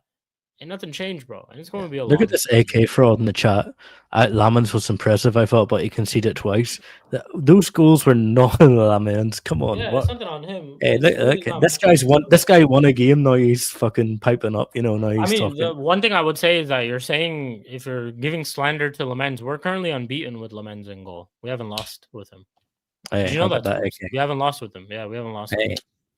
Exactly. So yeah, but anyways, like going back to just my point is like, ain't shit changed, bro. Again, those same fans who were sitting here, Ruben Amorim in after 3 games that we had 1 in a row. Where are you now? Because in the past 2, you've been very quiet. Not heard you guys say much in the past 2. So yeah, bro, it's just like shit continues. Who we play next? We play Everton next. Good luck, man. Because they'll give you a game. That's all I'm gonna tell you. You play the same way against them in the second half, and they'll probably get a result over you. They'll probably beat us. So yeah, man, it's crazy. Hey, but all of this, despite of all this frustration that I just showed, and just told you how shit we are, we somehow are still above Liverpool Football Club, so they can fucking hold that. That's the one thing I would say for sure. After all this shit that I just said, we're somehow still above them. So it is what it is. But yeah, the rest of you guys want anything you guys want to say about United real quick? Eli, CP? I mean, I'll blame Amorim. Y'all were cruising in that game until Amorim brought on who he brought on. I mean, like y'all surely should have won that game. That is another case of 2 points dropped. You know what I'm saying? Like that was ridiculous what happened. Absolutely ridiculous. One thing I do also want to say real quick, Eli, just sorry to cut you off, is that I also want to call out the mentality of some of our players. I'm hearing after the game that De Ligt is saying last season we would have lost this game, but this season we drew and we showed the mentality to still come back into the game. Bro, I'm sick of it, bro. Like, if people like him are having this mentality in our team, oh my God, bro, ain't nothing changed. And the reason why I want to bring this up is because Eli made a perfect point. It's 2 points dropped, not 2 points gained. Why are we acting like it's 2 points gained, bro? Like, De Ligt's coming out of the game and still talking about how it's 2 points gained. I'm looking at their celebration when he scored the goal. He's doing shit like this and like this. Yo, go grab the ball. Like, it's a fucking draw. What are we doing, bro? Like, what is this mentality in Europe, bro? And honestly, bro, I was disappointed because I expect a lot better from you. You played at big clubs. You've been at the likes of Bayern and Juventus and all that. And I'm hearing this shit from you. Where, last year we would have lost this game. So this year it's a slight improvement because we drew. Fuck off, man. We should have won this game. We were in a winning position. And we ended up drawing. So it's sorry, Eli. I just wanted to mention that real quick. No, you good. I mean, that was pretty much all I had to say. Was that I blame Amorim. There's no reason he needed to make those changes that he made. Like y'all were coasting the game. Just let them play it out. You know what I'm saying? There's no need for you to bring players that are a detriment to your side. You know, and it clearly showed. Like Dalot, he's clearly showed you throughout the entirety of the season that he's not been, up to the races. but yet you put him in a game, an important game at that. You know, where y'all got chefed up 4 times last year. So it's like, why would you put him in a game where you know you're trying to win, and you know he's been making defensive mistake after defensive mistake after defensive mistake every flipping week. You know what I'm saying? Yeah. And I think that's just complete and utter negligence on Amram's part. You know, I got to put 100% of the blame down on him. You know, 100%. and although I slightly agree with y'all on Cunha, I gotta disagree as well, because we all know the type of player Cunha is. Like he's the type of player that is gonna search for the ball. You know, he's gonna put his foot on the ball, Every which time is he the does. type of player that you want to have in that team. Is just Yeah. the fact that he really just doesn't fit really, you know, with Amram's system. I don't think I really thought it any of was the maybe players the do. system, or maybe Yeah, Amram's Maybe it system is a system. is just Maybe it crap, is. bro. We also have to like, because I think a lot of the things why people are saying things about Cunha is like, okay, he had all those goals that he had last season. Why is he not able to do that this season? There's a big difference. One is obviously the system. Two is you got to look at the team that he was in. Him being the main focal point of Wolves' attack, he was going to get majority of the chances. He was going to pull the strings. He was going to be at the end of a lot of them. Now you're going to find you are seeing this now where you're finding him in a situation where he's not the focal point of our attack. And there are times where, again, like this is why I'm not saying it's been the worst with him. I've actually been very pleased with Cunha, to be honest, so far this season.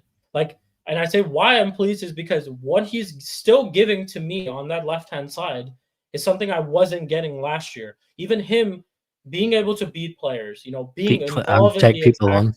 taking people on. Yes, he's not maybe getting, you know, the end result of goals and stuff, which I want. I'm not saying I don't want, because I expect those things from him, and I think there's that player's definitely there in him. And I've been saying, like, I think it's gonna come. It's gonna end up happening.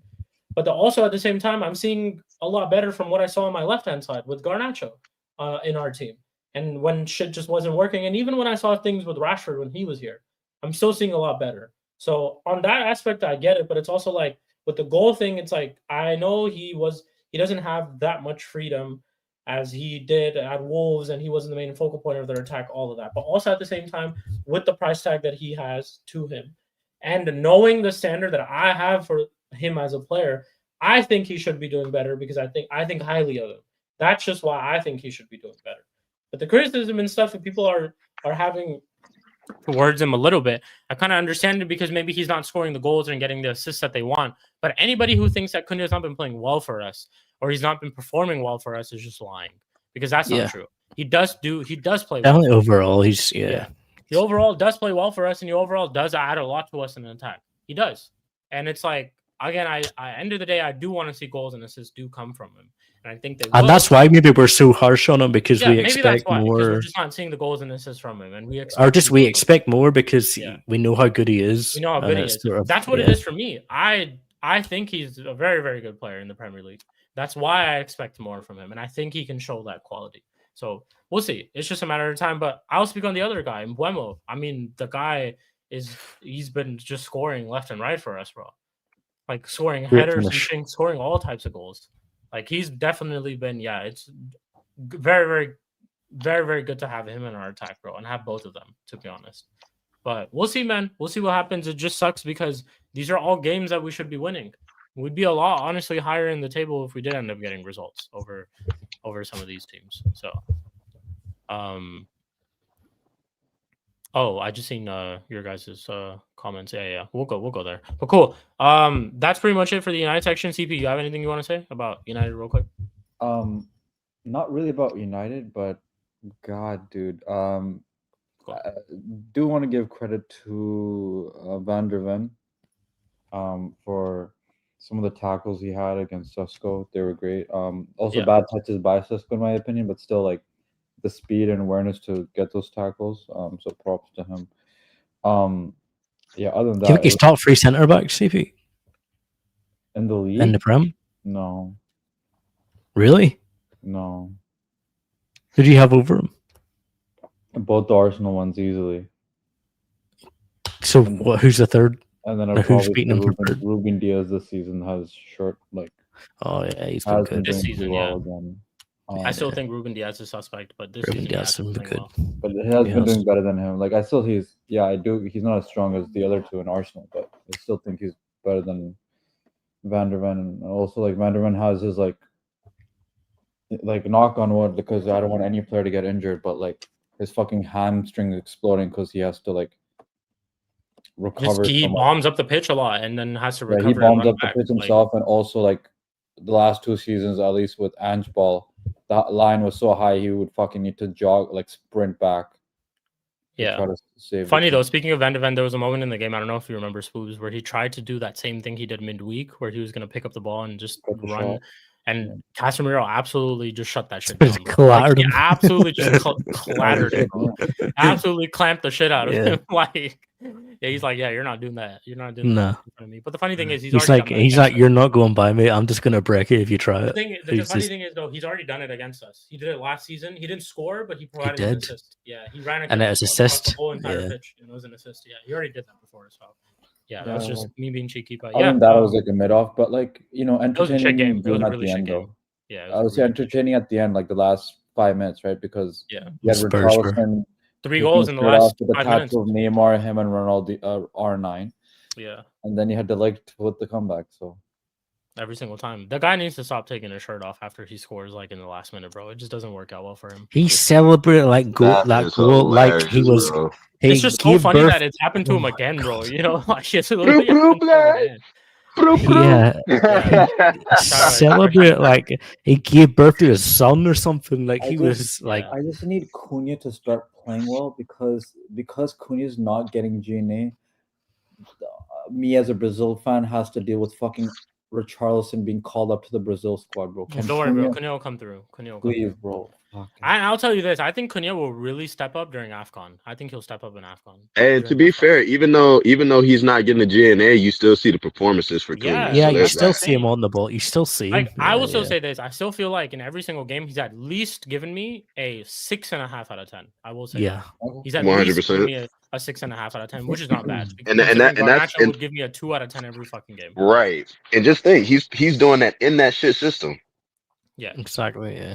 yeah. That's why we're so Which- hard. That's why we're kind of calling him out a wee bit. That's Yeah. because he's so good. It's like No, but I defend him. I definitely do defend him. I'm definitely. Hey, part of the he's severely I'm CDL. handicapped by that system. And just think, he's Yeah. doing all this in that system. Just think if y'all actually had a coach that would, play to y'all players' strengths. Because Yeah. just think, if y'all play Xerxes in that game, y'all win that game way easier than y'all did. Y'all cruise to a victory Oh. because Xerxes in the 9, Cunha in the 10, and Buemo, coming off the side with Ahmed and wing back. Bro, sick. So That's all you another gotta thing do. we need to. Another thing we need to do for Cunha is we need to get him a very good left wing back. Just like how we see that dynamic of Ahmad and Mbeumo, we need that on the left hand side too. Yeah, I think it would 100%. be a lot That's better. what y'all should be looking 'Cause at in right now January for sure. We gave him Mbeumo Ahmad on the right hand side, and look how Mbeumo's performing. Like look how he's playing comfortable on that right hand side. Then we Look bring at- Mount on as well. Yeah, and then fuck. if we do end up doing that for Cunha on that left hand side, I think it would be a massive improvement to him and also just to our team, a lot for sure. Because our right hand side, I don't think we have any problems. I think Ahmad and Mbeumo do play very, very well on that right hand side, but it's on that left hand side where if we had that type of player for Cunha, it'd be good too. But we move. Cool. That is it for the end of the stream, people. We are unfortunately going into an international break, so there are not going to be any games next week and stuff like that, so we don't have any predictions. You'll see a lot of gaming streams on this channel though. If you guys didn't know, I just did one right before this. I played 2K, NBA 2K with Vaj, man, like Vaj. I was on live on the channel with Vaj, so we were playing that. So you'll see more of 2K streams. I think the guys are over there on Sarcasm City TV gaming channel. They're doing pro clubs, so I will redirect over to them, and you will see myself there too. Spoobs, I don't know if you're there. Yeah, I'll jump on. Show up Eli you as well. But yeah, you guys will catch us there. Let me just find this stream real quick. But yeah, big up to all you guys for tuning in. Spoobs, before we do close out, anything you want to say, bro, real quick? No, just pick up everyone that rated, all the regulars on here, all the new people on here. We appreciate you guys watching us, and what we have like 40 viewers and shit right now. That's crazy. 37 viewers. Shout out to Miguel and mics for the raid as well earlier. But yeah, just pick up everyone and no predictions. It's international break, no? Yeah, it is. Yeah. I Hey, know. Northern Ireland are qualified. Let's go. Yeah. we go. Also, fucking qualifier for Nigeria versus Gabon on the 13th. So this Thursday, man. So I you big know up what I'm saying? Gabon, man. Is Aubameyang playing? Does What? he play for Gabon? Yeah. Aubameyang is playing. All right. Damn. Obama Blood Claw, yeah. You So know, that is what Aubameyang it do is. something Yeah. for me. You know what I'm saying? Do Obama something. who? Obama what? What? But yeah, cool. Yeah, CP, same thing. Yeah, anything you want to say, bro, before the stream ends? No, man. Like just big up to everyone supporting this channel in general and the show. The yeah. Mud Brothers. You know. Oh yeah. Yeah, like I think you guys are getting used to us streaming for 2+ hours now. So. You know, Yeah. that's- Last week we did literally the longest episode ever. We did the longest episode ever on Mud Brothers last week. It was absolutely sensational. But yeah, you guys, we give you guys all the content. Man. Why did you enter our qualifier? Nigeria aren't going to the World Cup. I keep telling people. Ireland is what it is. It is what it is. But cool. All right. Thank you guys all for tuning in. The raid is set up. You will be going over to Sarcasm City TV gaming channel where they are running Pro Cubs. You will find myself, Spooby, and CP there as well. We will catch you guys all in the next one. I'm not sure if we'll figure out something to do for next week. Don't worry. We'll do a show or something like that for next week. But keep a tune out. There'll be content and all that type of stuff this week. Gaming content, United content, all of that. And we'll catch you guys all in the next one. This was episode number 80 of the Mud Brothers Show. And as always, Arteta in. Obama Black Flag, yeah. Arteta in.